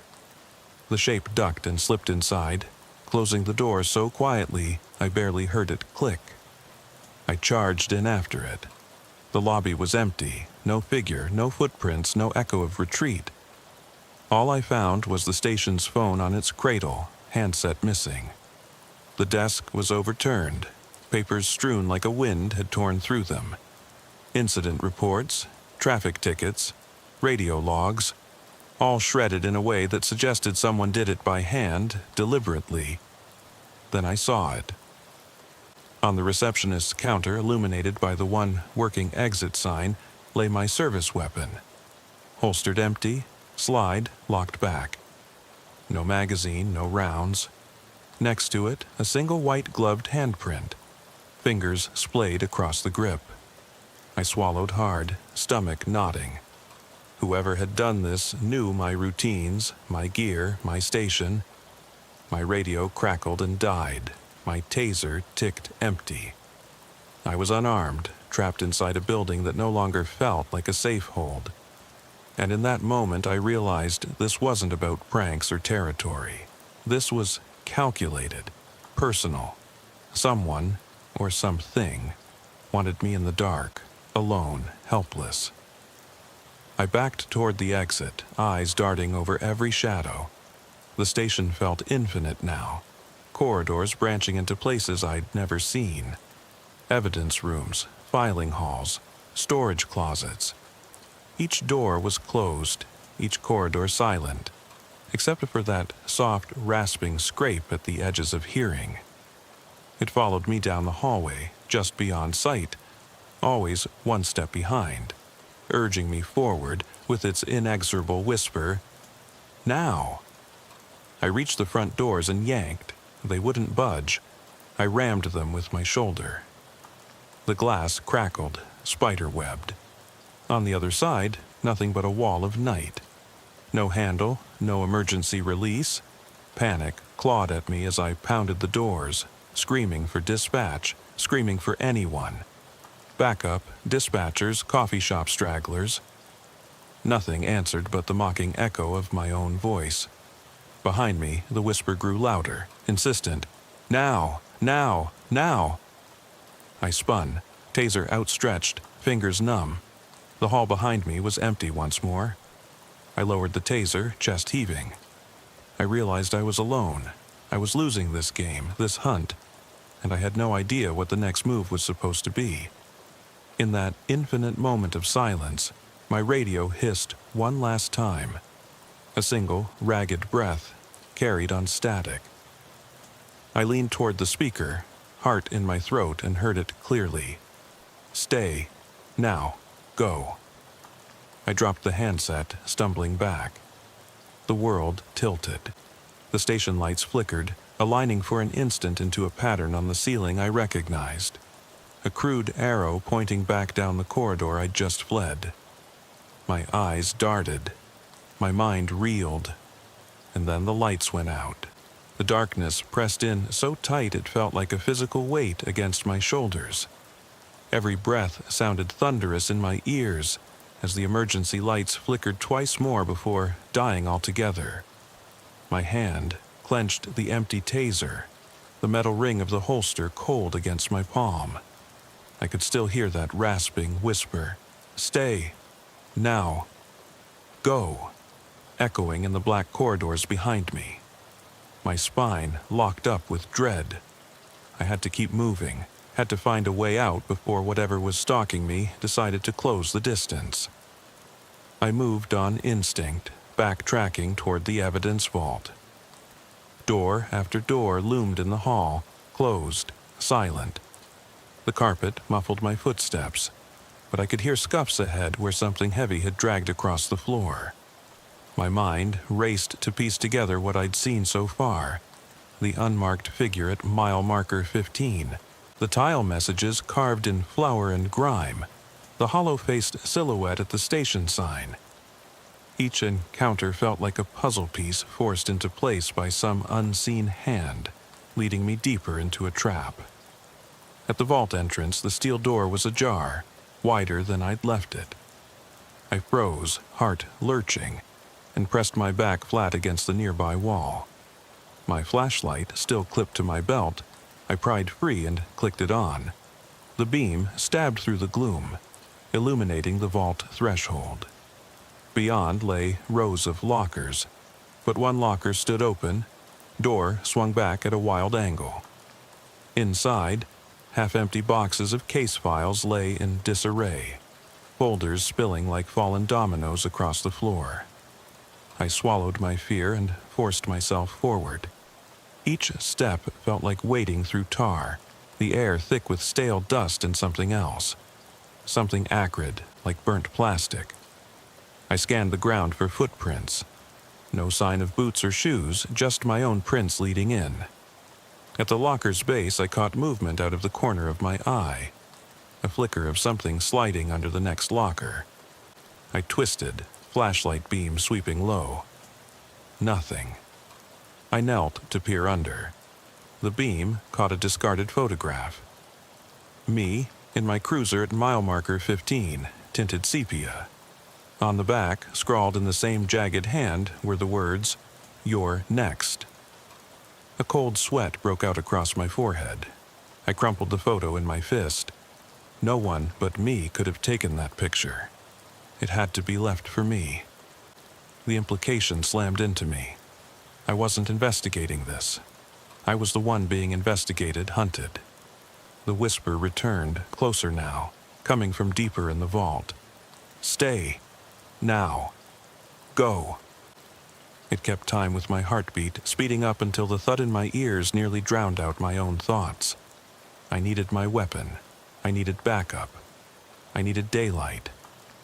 But first, I had to escape this warren of corridors. I straightened, jamming the photo in my pocket, and surged back toward the door. The blast of my flashlight shook the vault walls as I wrestled the steel door closed behind me, double-locking the mechanism. The click should have felt like security, but it sounded hollow, mocking. In the hallway, I aimed the beam down one branch and then the other. 2 options, both equally dark. I chose the right, telling myself it led to the break room. Instead, it ended at a set of stairs descending into a service tunnel I'd never known existed. The walls were concrete, water dripping from pipes overhead in slow, deliberate drops, each a small explosion of sound in the silence. The tunnel was narrow, barely wide enough for my shoulders, lined with old wiring and rusted conduit. The air was cold, damp, scented of mold and rot. I clicked the flashlight off to listen. The tunnel swallowed my breathing and every heartbeat. Occasionally, a drip echoed, drip, drip, dripping in time with that whisper. I turned the beam back on and pressed forward, boots slick on the slimy floor. I followed the tunnel for what felt like miles, each footstep blending into the last, until I spotted a faint glow ahead, like a lantern flickering in the distance. As I drew nearer, I realized the light came from beneath a grate in the ground, feeding upward through narrow slits in the metal. I knelt and peered down. A small subterranean maintenance room lay below, lit by a single bulb swinging on a frayed cord. Inside, cabinets lined the walls, and in the center a solitary table bore a single object. My sidearm, holstered again, locked and loaded. Except this time, the magazine was full, every round I'd carried untouched. Beside it lay my police badge, polished to a shine, the number 015 etched clear against the metal. The entire scene was meticulous, staged to perfection. My hand shook so badly I dropped the flashlight. It clattered to the ground and rolled away, beam slicing across the tunnel wall. I lifted my head and saw motion on the far side of the room. A figure standing in the half-light, head bowed. My blood ran cold. Its shape was familiar yet impossible. My uniform, hat, badge number. but the face was turned away. I swallowed hard. A distant scrape of metal reached my ears, followed by a whisper carried through the grate. "Take it." My breath caught in my throat. I knew what I'd have to do, though I didn't want to. I mounted the grate, prized it free, and lowered myself into that maintenance chamber. My boots hit the concrete floor with a thud that seemed too loud. I had the sidearm in reach, fingers brushing the grip when the whisper came again, louder. "Now!" I paused, hand hovering, sweat stinging my eyes. The figure shifted, and that was when I saw its face. A mirror reflection of my own, gaunt and hollow, eyes empty pits that reflected the single bulb's glow. My heart seized. I stumbled backward, knocking into the table. The gun slid across the surface and thudded against the wall, skidding to a stop. The figure lifted an arm, pointing at the gun. The whisper turned into a hiss. "Pick it up. Prove you belong." Every instinct screamed not to comply, but I knew what was at stake. I had to follow the command. I slid forward, each inch a battle against the primal urge to flee. My fingers wrapped around the grip. The metal was heavy. My reflection trembled in the slide's polished finish. The figure nodded once, a curt motion that felt like a conviction. Then the bulb above flickered. The figure dissolved into shards of light and shadow as the bulb popped, plunging us both into darkness. I jerked the gun free and leapt through the grate, just as the tunnel behind me was swallowed by a sickly, glass-shattering echo, like the world tearing itself apart. I landed hard in the narrow service corridor, gun in hand, breath slashing through me. The grate slammed down behind me. The tunnel was gone. Only the tunnel's mouth and the floor remained, iron teeth sealed shut. I ran up the stairs, adrenaline burning every fiber of my limbs. Behind me, the station trembled with distant rumbles, as though responding to some ancient command. I burst through the back entrance into the parking lot, rain washing over me in stinging sheets. My cruiser stood where I'd left it, lights off, engine silent. I didn't hesitate. I fired off a quick burst. I don't even know why, as if the empty sky was a threat. The .45 barked hollowly. Thunder answered. I dove into the driver's seat, slamming the door. My sidearm rested on the passenger seat, every round still in place. I grabbed the radio mic. "Dispatch, Sergeant Hall here, back up now." The static roared back, then cut out completely. I exhaled, tapped my flashlight on the dash to settle its beam. The rain beat on the roof like a million tiny hammers. I checked the dashboard clock, 3:27. Hours had bled together. Daylight was still miles off. My eyes burned. My mind reeled with everything I'd just been forced to endure. The staged scene in the maintenance room. The twin of myself demanding obedience. The wavering vote of belonging. I turned the key and the engine roared to life. The radio crackled again, briefly this time, with a fragment of a voice. "Unit 5, where are you? We've had multiple 911 calls. Officer down." The line cut out before I could respond. My breath caught, and I looked in the rearview mirror. The back seat was empty, but in the reflection of the headrest I saw it. A dark shape crouched just out of view, its head cocked at the same angle as mine. Its voice slipped through the mic again, barely audible under the engine's rumble. "Stay, or go." I put the car in drive and slammed down on the accelerator. Gravel spat out behind me. The cruiser lurched forward, tires screeching in protest. I didn't look back. The station and its impossible maze receded under the red taillights until they vanished in the curtain of rain. But I can still feel those eyes on me, even now, as I speed away into the black, unanswered calls piling up on the radio. and the whisper remains, a constant refrain in my mind, daring me to choose. Stay in the darkness, or go further into it than any officer should ever dare. It was nearly dawn when I stumbled into the evidence room to retrieve backup radios and fresh batteries. The door was ajar. I swung it open and every hair on my body stood to attention. The room's long fluorescent tubes had died overnight. Only the pale glimmer of my headlamp revealed row upon row of steel shelves, each sagging under the weight of plastic bins and cardboard boxes. I shut the door quietly behind me, leaning against its cool surface for a moment, heartbeat hammering in my ears, before venturing inside. The first thing I noticed was the floor. Footprints in chalk white powder, zigzagging between storage racks as if someone had dashed through, scattered the evidence markers, then dashed back.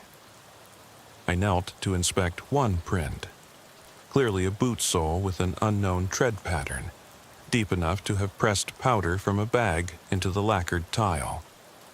The prints led around a corner, precisely to the bin labeled Case 1074, Homicide, Cold.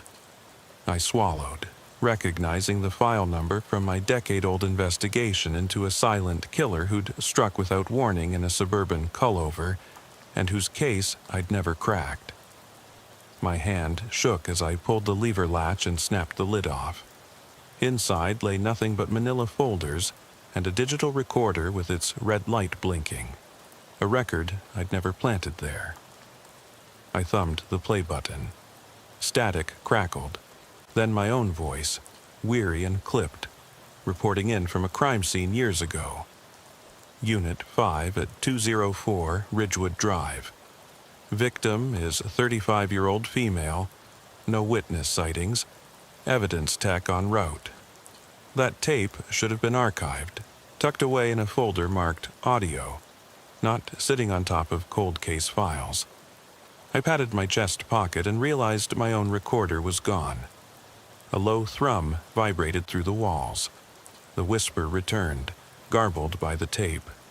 Stay, stay, stay. And then a new word. Forever. The hairs on my arms prickled.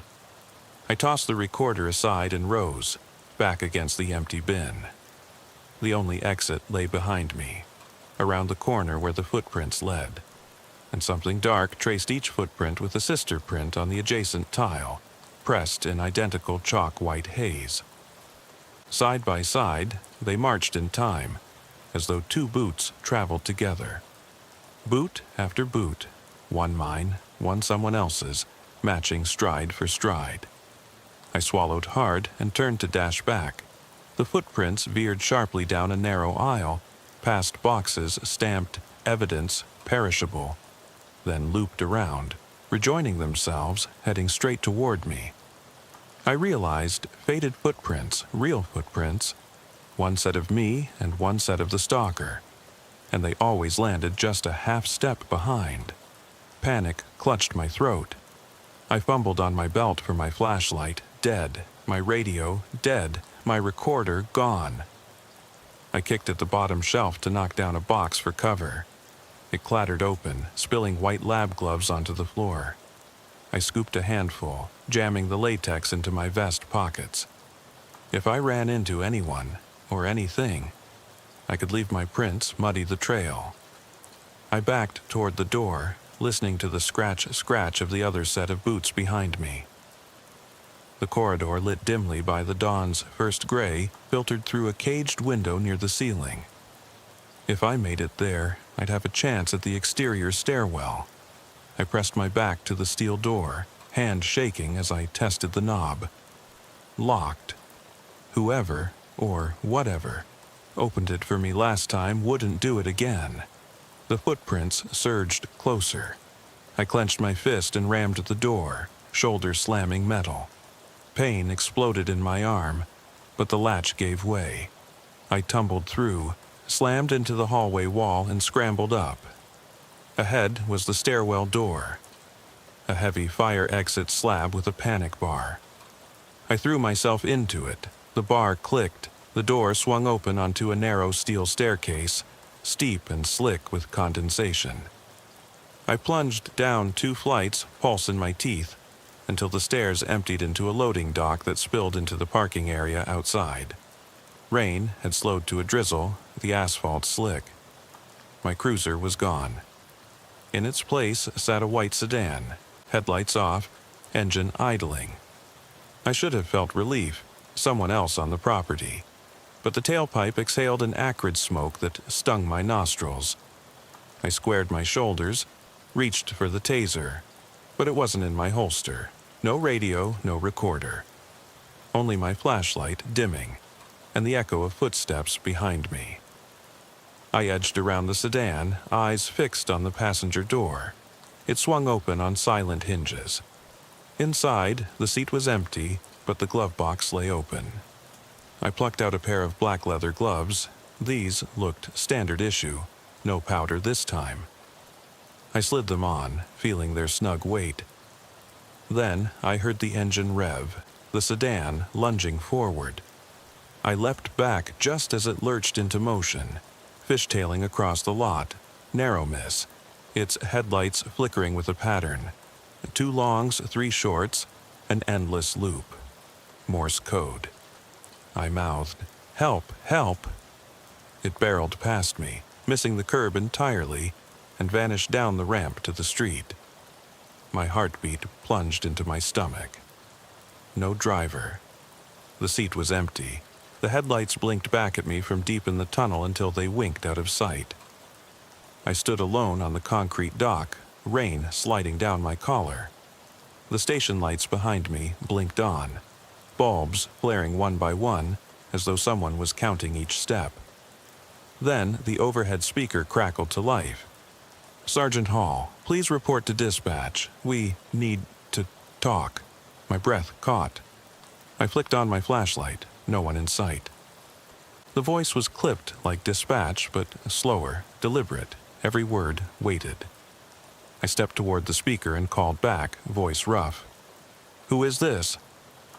Static, then the whisper, unmistakable and cold. "You are." I stumbled backward and broke into a run across the empty lot. The dawn light was no comfort.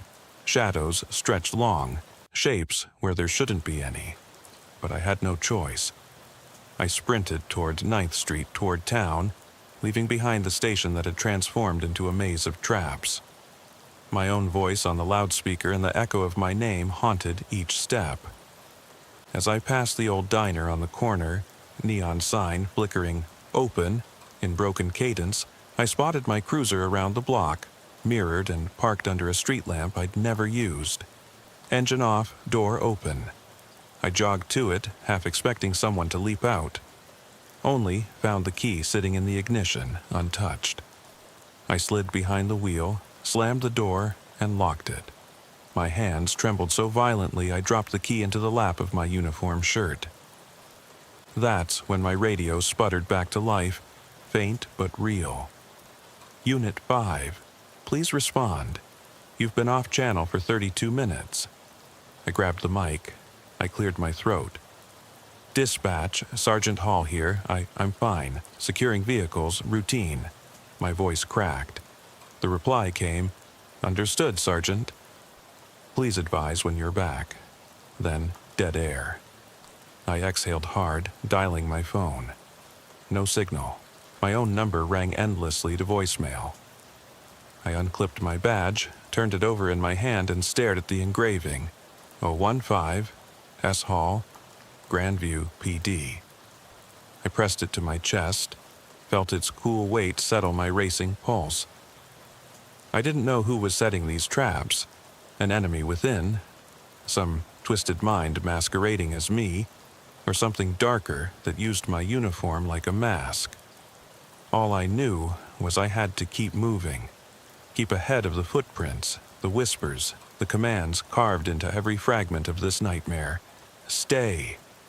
Now. Go. Because each word was a promise, a chain that tethered me to this place.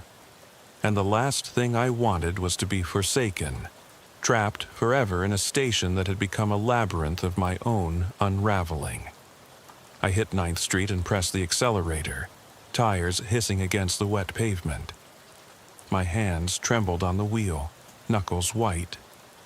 Dawn's gray light seeped through the overcast sky, chasing away the densest shadows, but leaving behind a haze that clung to street corners and flickering neon signs.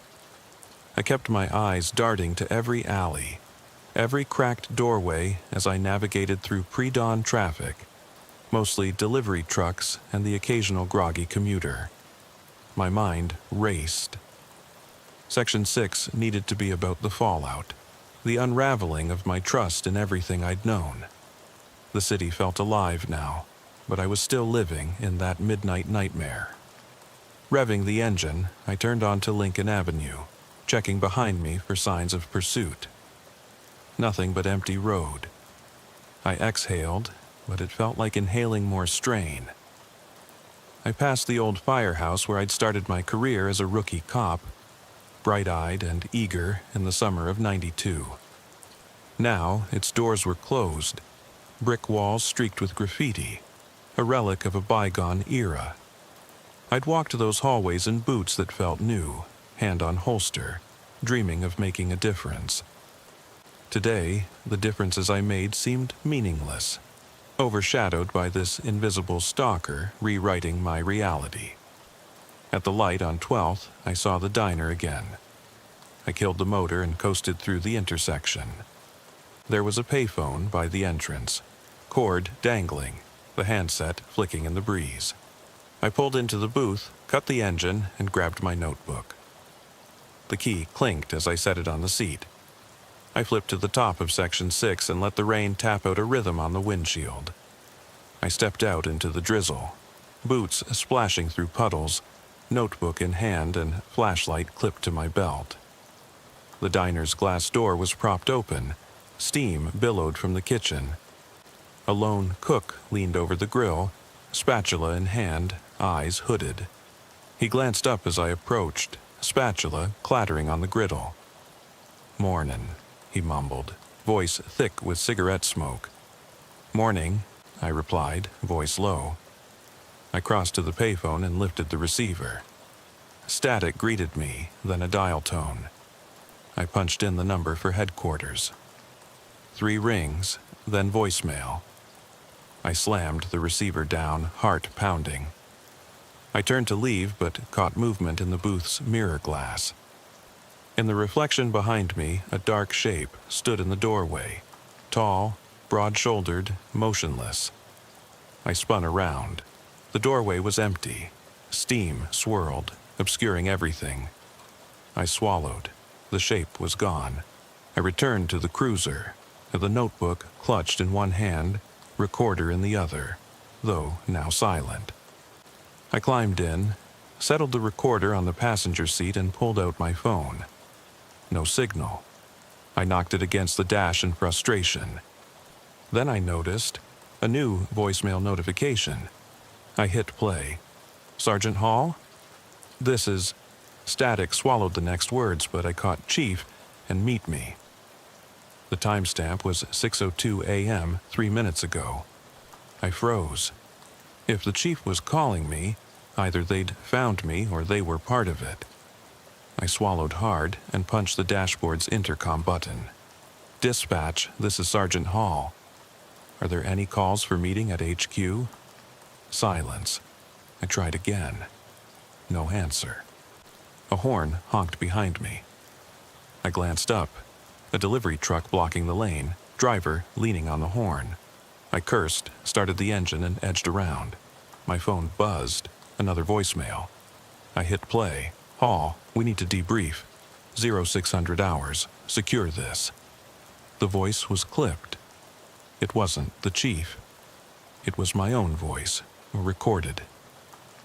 Trembling, I looked at the display. The message duration was 27 seconds. The same 30-second monologue I'd recorded to document Section 5.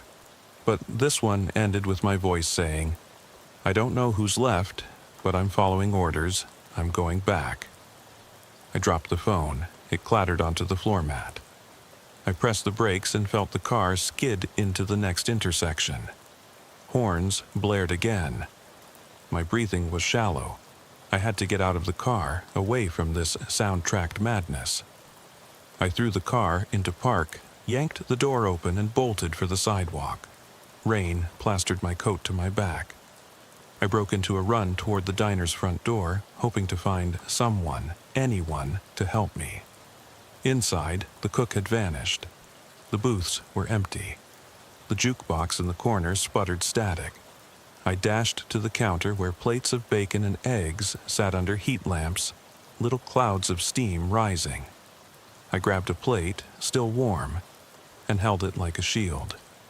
The din of rain and traffic pounded in my ears as I backed out into the street. I spotted a man with a newspaper reading the headline, "PD under investigation. Officer's behavior questioned." The photo was grainy, my face under that flat-brimmed hat and cigarette smoke curling from my lips. I screamed, and he dropped the paper. The headline beneath the fold read, "Officer reports own misconduct, cites shadow in station." My chest tightened. I picked up the paper and felt a bite of reality. Every word I'd said into that recorder was being used against me. My warnings, my confessions, they were the evidence now. Whoever was orchestrating this had the recorder, the tiles, the photos, even my own radio logs. They had turned my own testimonies into their weapon. I tore my eyes from the paper and darted toward my cruiser, but it wasn't there. In its place stood a sleek black sedan. No decals, tinted windows, license plate unrecognizable. The windshield wipers moved on their own, sweeping back and forth in a precise pattern. The wipers paused. Then another message appeared on the passenger side. "No return." I stumbled backward, shaking so hard the paper slipped from my fingers and floated to the ground like a dead leaf. I reached for my sidearm, only to find the grip gone. The holster lay limp on my hip, empty. A cold surge of realization. I was in it now, deeper than I'd ever imagined. Not just trapped inside this game, but stripped of every tool I had to defend myself. Behind me, the diner door opened and the cook stepped out. In his hands, he held my recorder. Open, its spool spinning slowly. I raised my voice to shout, but the cook's face remained hidden under the brim of his sweat-stained cap. He nodded once, and the tape inside rewound until the little red light blinked off. He dropped it into his pocket. Then, softly, he said, "Finish it." My mind exploded. Finish it? I swallowed, torn between terror and defiance. I turned to the rain-slick street, eyes stinging with cold water and outrage. Section 6 was supposed to document my fight for truth, the unraveling of my trust, and the moment I realized that every piece of evidence I'd gathered had been planted, manipulated, weaponized. I drew a slow breath and pulled out my notebook, flipping back to the top. A single line scrawled there, "Write the final proof." Beneath it, blank pages waited. My testimony, my confession, my reckoning. I closed my eyes, listening to the whisper of wind through the neon signs, the distant hum of traffic, and the faint echo of that rasping voice. Stay or go. I opened my eyes, pencil in hand, mind blade sharp with resolve. I wouldn't be a victim in their story. I would write the truth, and whoever was pulling these strings would have to face it. My hand hovered over the page, ready to begin the next line. And that's when the diner's neon sign flickered, spelling out a single word. Go. I floored the accelerator and tore back onto Lincoln Avenue, the black sedan's taillights flickering in my rear view until they vanished down an intersecting side street. My breath felt lodged in my throat, each inhale a jagged slice of urgency. Dawn was breaking in the east, a bruised purplish glow through the overcast sky but the city's shadows clung to the corners of every block. I had to keep moving before whatever or whoever was orchestrating this nightmare circled back for another assault. I pulled into the lot of the old municipal courthouse at 6:45, heart hammering so hard I worried it might crack ribs. Gray stone steps led up to massive wooden doors, placards announcing public records above them. I needed records. Anything that might explain why my own files had been tampered with. I killed the engine, grabbed my notebook and flashlight, and bolted toward the entrance. Inside, a hollow silence greeted me. Rows of tall filing cabinets stretching into dim corridors, the faint hum of the building's HVAC echoing off marble floors. I found the clerk's office down a side hallway. Its door was unlocked, fluorescent lights buzzing. The desk was tidy, no sign of forced entry, but the computer monitor lay face down, keyboard askew, mouse skittered beneath. My pulse ripped against my ribs as I rifled through paperwork. Personnel files, case numbers, attendance logs. I searched for my own name.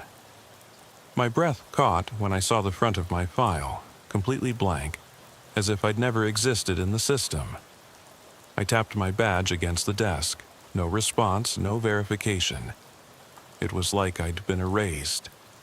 I heard my name whispered under my breath, my own voice, carried on a static-laced echo from somewhere deeper in the building. I froze, grabbed the desk edge. "Hello?" My voice trembled. No answer. I swept the flashlight into the hallway, shadows in the door frames, impossible angles. I backed out, heart pounding, and turned the corner, only to nearly collide with the clerk pushing a cart of boxes. She paused, pale-faced, her eyes darting past me. The boxes rattled. One clattered to the floor, spilling folders stamped with case numbers I recognized: 1074, 1091, 1123. All cold cases I'd personally worked. The clerk looked at me, lips trembling, then scurried away down the hall without a word. I dropped to my knees to gather the fallen folders. On top of the pile lay a single sheet of yellow legal paper, typed in courier font. No signature, no department header, just that direct instruction. I crumpled it into my fist. Room 314, I knew that was the old city council chamber turned evidence review room on the 3rd floor. I stood, pockets heavy with cold case files, and made my way toward the stairwell. The stairwell door was closed. I tried the handle. It swung open easily. The walls were dinged and scraped, fluorescent tubes half dead, casting a staccato of light and shadow. Each step I climbed felt like moving through a trance. On the landing outside room 314, the corridor lights flickered in response to my heartbeat. I paused, listened. Nothing but the distant drip of a leaky pipe. I knocked once, softly. The door swung inward on silent hinges. Inside, the chamber's long oak table remained, dust motes dancing in the single shaft of morning light through a curtained window. Filing cabinets lined the walls, and in the center of the table lay 3 objects: my service weapon, holstered and gleaming as if just polished, my badge, face up, and the legal sheet scrawled with "Go" in thick black marker. My chest seized. The legal paper had multiplied. There were now 3 identical copies, each placed deliberately beside my gear. I stepped in, heart in my throat, and snapped the door closed behind me. The single overhead lamp snapped on, bathing the room in harsh yellow light. I advanced to the table, each step loud against the hardwood floor. Reaching the edge, I placed my hand on my holster first, cold steel beneath my fingertips, then picked up the badge. It felt reassuringly heavy, the weight of identity and authority. I glanced at the papers. Go. But go where? I closed my eyes and centered myself. When I opened them, the table had changed. The badge lay atop a photograph. Me in uniform. standing in front of the courthouse steps, face impassive. On the back, a message in the same courier font. "You belong here. Proceed through the door behind you." My blood ran cold. I dropped the badge, and the photo fluttered off the table. I backed away toward the door I'd entered. The handle turned on its own, clicking softly, and the door opened to reveal not the hallway, but a pitch-black void. No light, no floor, just infinite darkness framed by the chamber's doorway. The lamp above flickered once, then died, plunging me into that black. I swallowed, every instinct screaming retreat. But a whisper, my whisper, breathed from the void. "Enter, or remain forgotten." The words were my own voice, low and coaxing. My heart pounded so loud I could taste it on my tongue. I stepped forward, hand pressed against the doorframe, flashlight raised, but its beam revealed nothing beyond the threshold. I hesitated. The echo of my footsteps behind me urged me forward, the tape of my own recorder playing back. "Stay, now, go." I took a steadying breath and crossed the threshold. The darkness closed behind me like a trap, smothering the world of light and wood and paper. My foot landed on cold concrete. I was in a long corridor, dimly lit by emergency lights recessed at floor level. The walls were bare, painted cinder block, leading straight ahead into more darkness. At my side, I heard the faint thump of something falling, one of the go sheets drifting down behind me. I exhaled, forcing calm into my racing pulse, and moved forward, each step measured. The corridor stretched into the distance, lit only by those faint exit lights. 2 forward, then 2 to the right, then a long straight stretch. Ahead, I saw another door, half open, with light spilling out. Above it, a crudely painted sign read, "Evidence Storage." I approached the door. Behind it lay rows of shelves stacked with numbered bins, just like the station vault, but these bins were unlabeled. My flashlight beam swept across them until it caught one with my badge number etched in marker, number 015. The bin sat alone on its shelf. I reached out, hand shaking, and tugged the drawer open. Inside lay a single file, my personnel file. I pulled it out and flipped it open to the first page. Instead of my photo, there was a mirror, polished metal, reflecting my exhausted, haggard face back at me. I stared, heart pounding. The whisper came again, from everywhere and nowhere. "Know yourself, then complete the story." My eyes scanned the file, blank pages interspersed with my own handwriting, lines I'd never written. Confessions of fear, doubt, and guilt. It was my testimony, written by someone else in my own hand. My breath caught, and the corridor behind me darkened further as the exit lights dimmed. I closed the file, pocketed the mirror tile, and stepped away from the bin. The whisper trailed me. "Finish what you began, or be forgotten." I emerged from the evidence room into the corridor again, resolute. Section 7 had demanded that I confront my own identity and step blindly into the void. Now, with the mirror in hand, and my own story partly overwritten, I strode forward toward the door at the end. The final section waited beyond it, Section 8, where the unresolved moment would seal this nightmare. Through the half-lit hallway, I reached the door marked "Staff Only." I pressed my hand to the cool metal and pushed. The door swung open on squealing hinges to reveal a small utility closet. Bare walls, a single light bulb overhead, and nothing else. I stepped inside. The door clicked shut behind me. The light flickered once, then glowed steady. On the back wall, scrawled in black marker, was one final instruction. My reflection stood beneath those words, badge clipped to my belt, notebook clutched in one hand, glass shard in the other. The silence pressed in, heavier than any darkness. I exhaled, steeling myself for the final act, because here, in this bare closet, my decision would echo beyond the station walls. I pressed the tip of my pen against the page, the stiff fibers of the notebook catching beneath my fingers. My heart pounded so loudly I was sure the walls would shake, but the utility closet remained still. No hum of machinery, no whisper of drafts, just the faint stench of dry erase marker and bleach. The light overhead glowed harshly, casting every shadow in sharp relief.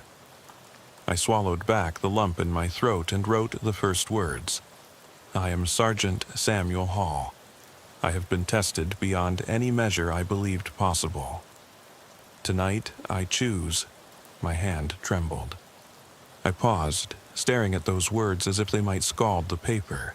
The closet's single door loomed behind me, unlocked, but every instinct screamed that beyond it lay more torment. I closed my eyes and inhaled, remembering every flicker of static, every scrawl of tile, every echo of my own voice turned against me. Then, steadier, I finished the line, to go. I dropped the pen and it thudded against the tile floor. My pulse settled into a muted throb as I stood, shoulders slumping in relief, though my body still trembled from adrenaline and exhaustion. I reached out, turned the knob on the closet door, and pushed. It swung open without resistance, revealing the corridor beyond. The same dull, cinder-block hallway lit by recessed amber exit lights. Nothing else had changed but the weight on my chest. The decision made, I stepped into the hall and closed the door behind me. The latch clicked softly, sealing off the final instruction on its wall. My breath felt shallower now, as though the act of choosing had drained something vital from me. I hugged my notebook to my chest, a shield of paper and ink I'd crafted with my own hand. Ahead, the corridor stretched for what looked like 20 yards before ending at a large metal door marked Exit. I walked toward it slowly, every footstep echoing on the concrete floor. With each step, I felt lighter, as though the stationary nightmare had begun to unravel, releasing me from its spiral. I reached the door and pressed my hand to the cool metal bar. I hesitated only a moment, thumb hovering over the release mechanism. Somewhere behind me, I thought I heard a rasping inhale, soft, deliberate, expectant. But when I turned, the hallway was empty, still bathed in that same amber glow. I exhaled and pushed down on the bar. The door swung open on well-oiled hinges, slipping into a narrow concrete stairway that descended toward an unlit service tunnel. At the bottom, I could just make out the faint outline of double doors. I stepped through and found myself in what looked like a small courtyard behind the station, a slab of asphalt surrounded by chain-link fence, topped with razor wire. Beyond the fence, the city's first weekday traffic clogged Main Street, engines idling at red lights. Streetlights still flickered as morning traffic reporters drove past. In the distance, a bus lumbered down the avenue, its headlights cutting through the gloom. I leaned against the exit door, closing it quietly behind me. Relief washed over me, strange and cool. I let out a long breath, surveying the courtyard. The night's rain had left low pools in the cracked asphalt, and each reflected the muted glow of the station's backlights. There were no footprints, no tiles, no threatening scribbles to greet me, only the ordinary world waking to another shift. I ran a hand through my hair, feeling the wet strands stick to my forehead. I looked up at the fence, razor wire glittering like shards of light. If I could hail a patrol car or find a civilian willing to help, I could call this done. The nightmare might remain a memory, one I'd jot down in my report, though I suspected few would believe it in full. But as I reached for the fence gate, I noticed what lay at my feet. That same fragment of tile I'd carried from the utility closet, now peeking from beneath a pool of water. Its surface was glossy, as if wet from fresh rainfall, and on it the single word I'd written seconds ago, "Go." I stared at it, perceiving a subtle distortion. The letters rippled on the tile's slick surface, warped as though seen through running water. My breath hitched. I bent to pick it up, slipping on the wet asphalt. My flashlight, still clipped to my belt, fell and spun across the ground, its beam dancing across the courtyard wall. I reached for the tile, palm slick with rain. The word seemed to shift. Now. My chest tightened. I spun around, scanning the fence, the station's rear facade, the silent stairwell behind me. No one was there. The city beyond the fence had accelerated into morning routine, the distant rumble of diesel engines, horns of impatient drivers. It seemed impossible that anyone or anything from those corridors could cross into this living world. Yet here it was, a token from the labyrinthine hours that felt both ancient and immediate. The rusted padlock on the gate lay broken, shackle on the ground. I could pass through, step into the street, vanish into the stream of commuters. I could file my final report, submit the notebook, and claim a heroic encounter with an unstable suspect. Or I could step back inside, chase the whispering corridors deeper until the last "go" became a command I could not refuse. I knelt and pressed the tile to my forehead, the cold stone sending tremors through my skull. I tasted the night's residue on my lips, wet concrete, spilled coffee grounds, burnt plastic from the evidence vault. My eyes burned with exhaustion but stayed open. The city's roar felt distant, as though contained in a dream. Manuals would say, "Exit the premises," "Debrief with internal affairs," "See a counselor, take leave." But I remembered the words scrawled in every scene, every room, every stairwell corner. "Stay, now, go." They had guided me through 8 sections of terror and revelation. Though I had written "go" as my final choice, the tile insisted "now." I exhaled and allowed myself one final confession, spoken aloud into the drizzling air without recorder or pen. "I am still here," silence answered, thick and waiting. I slipped the tile into my coat pocket. I rose to my feet, weighed by that choice I thought I'd made. I looked up at the station's back doors, steel slabs standing solid against the courtyard wall. The exit felt open. Beyond it, the city moved on. But I felt those corridors inside me still, corridors that twisted my identity, turned my own words into traps. I felt that presence, the one crouched just beyond sight, watching from some threshold between moments, between doors, between choices. I tested the gate, hinges groaned but held firm. I tested the door handle, cold and unlocked. I stepped forward, hand on the bar. My boots whispered on the wet asphalt. Behind me, the station's backlights flickered, echoing the staccato patterns of every stairwell lamp and flickering neon sign I'd passed. I exhaled, set my jaw, and pushed. The gate swung open, spilling me into the street. I paused under the glow of the street lamp, hand resting on the cold metal fence. The city rushed past, buses, taxis, early morning walkers clutching coffee cups. A cyclist pedaled by, oblivious. I felt like a phantom in their world of motion. I stepped forward, leaving the courtyard behind. My foot hit the cracked sidewalk.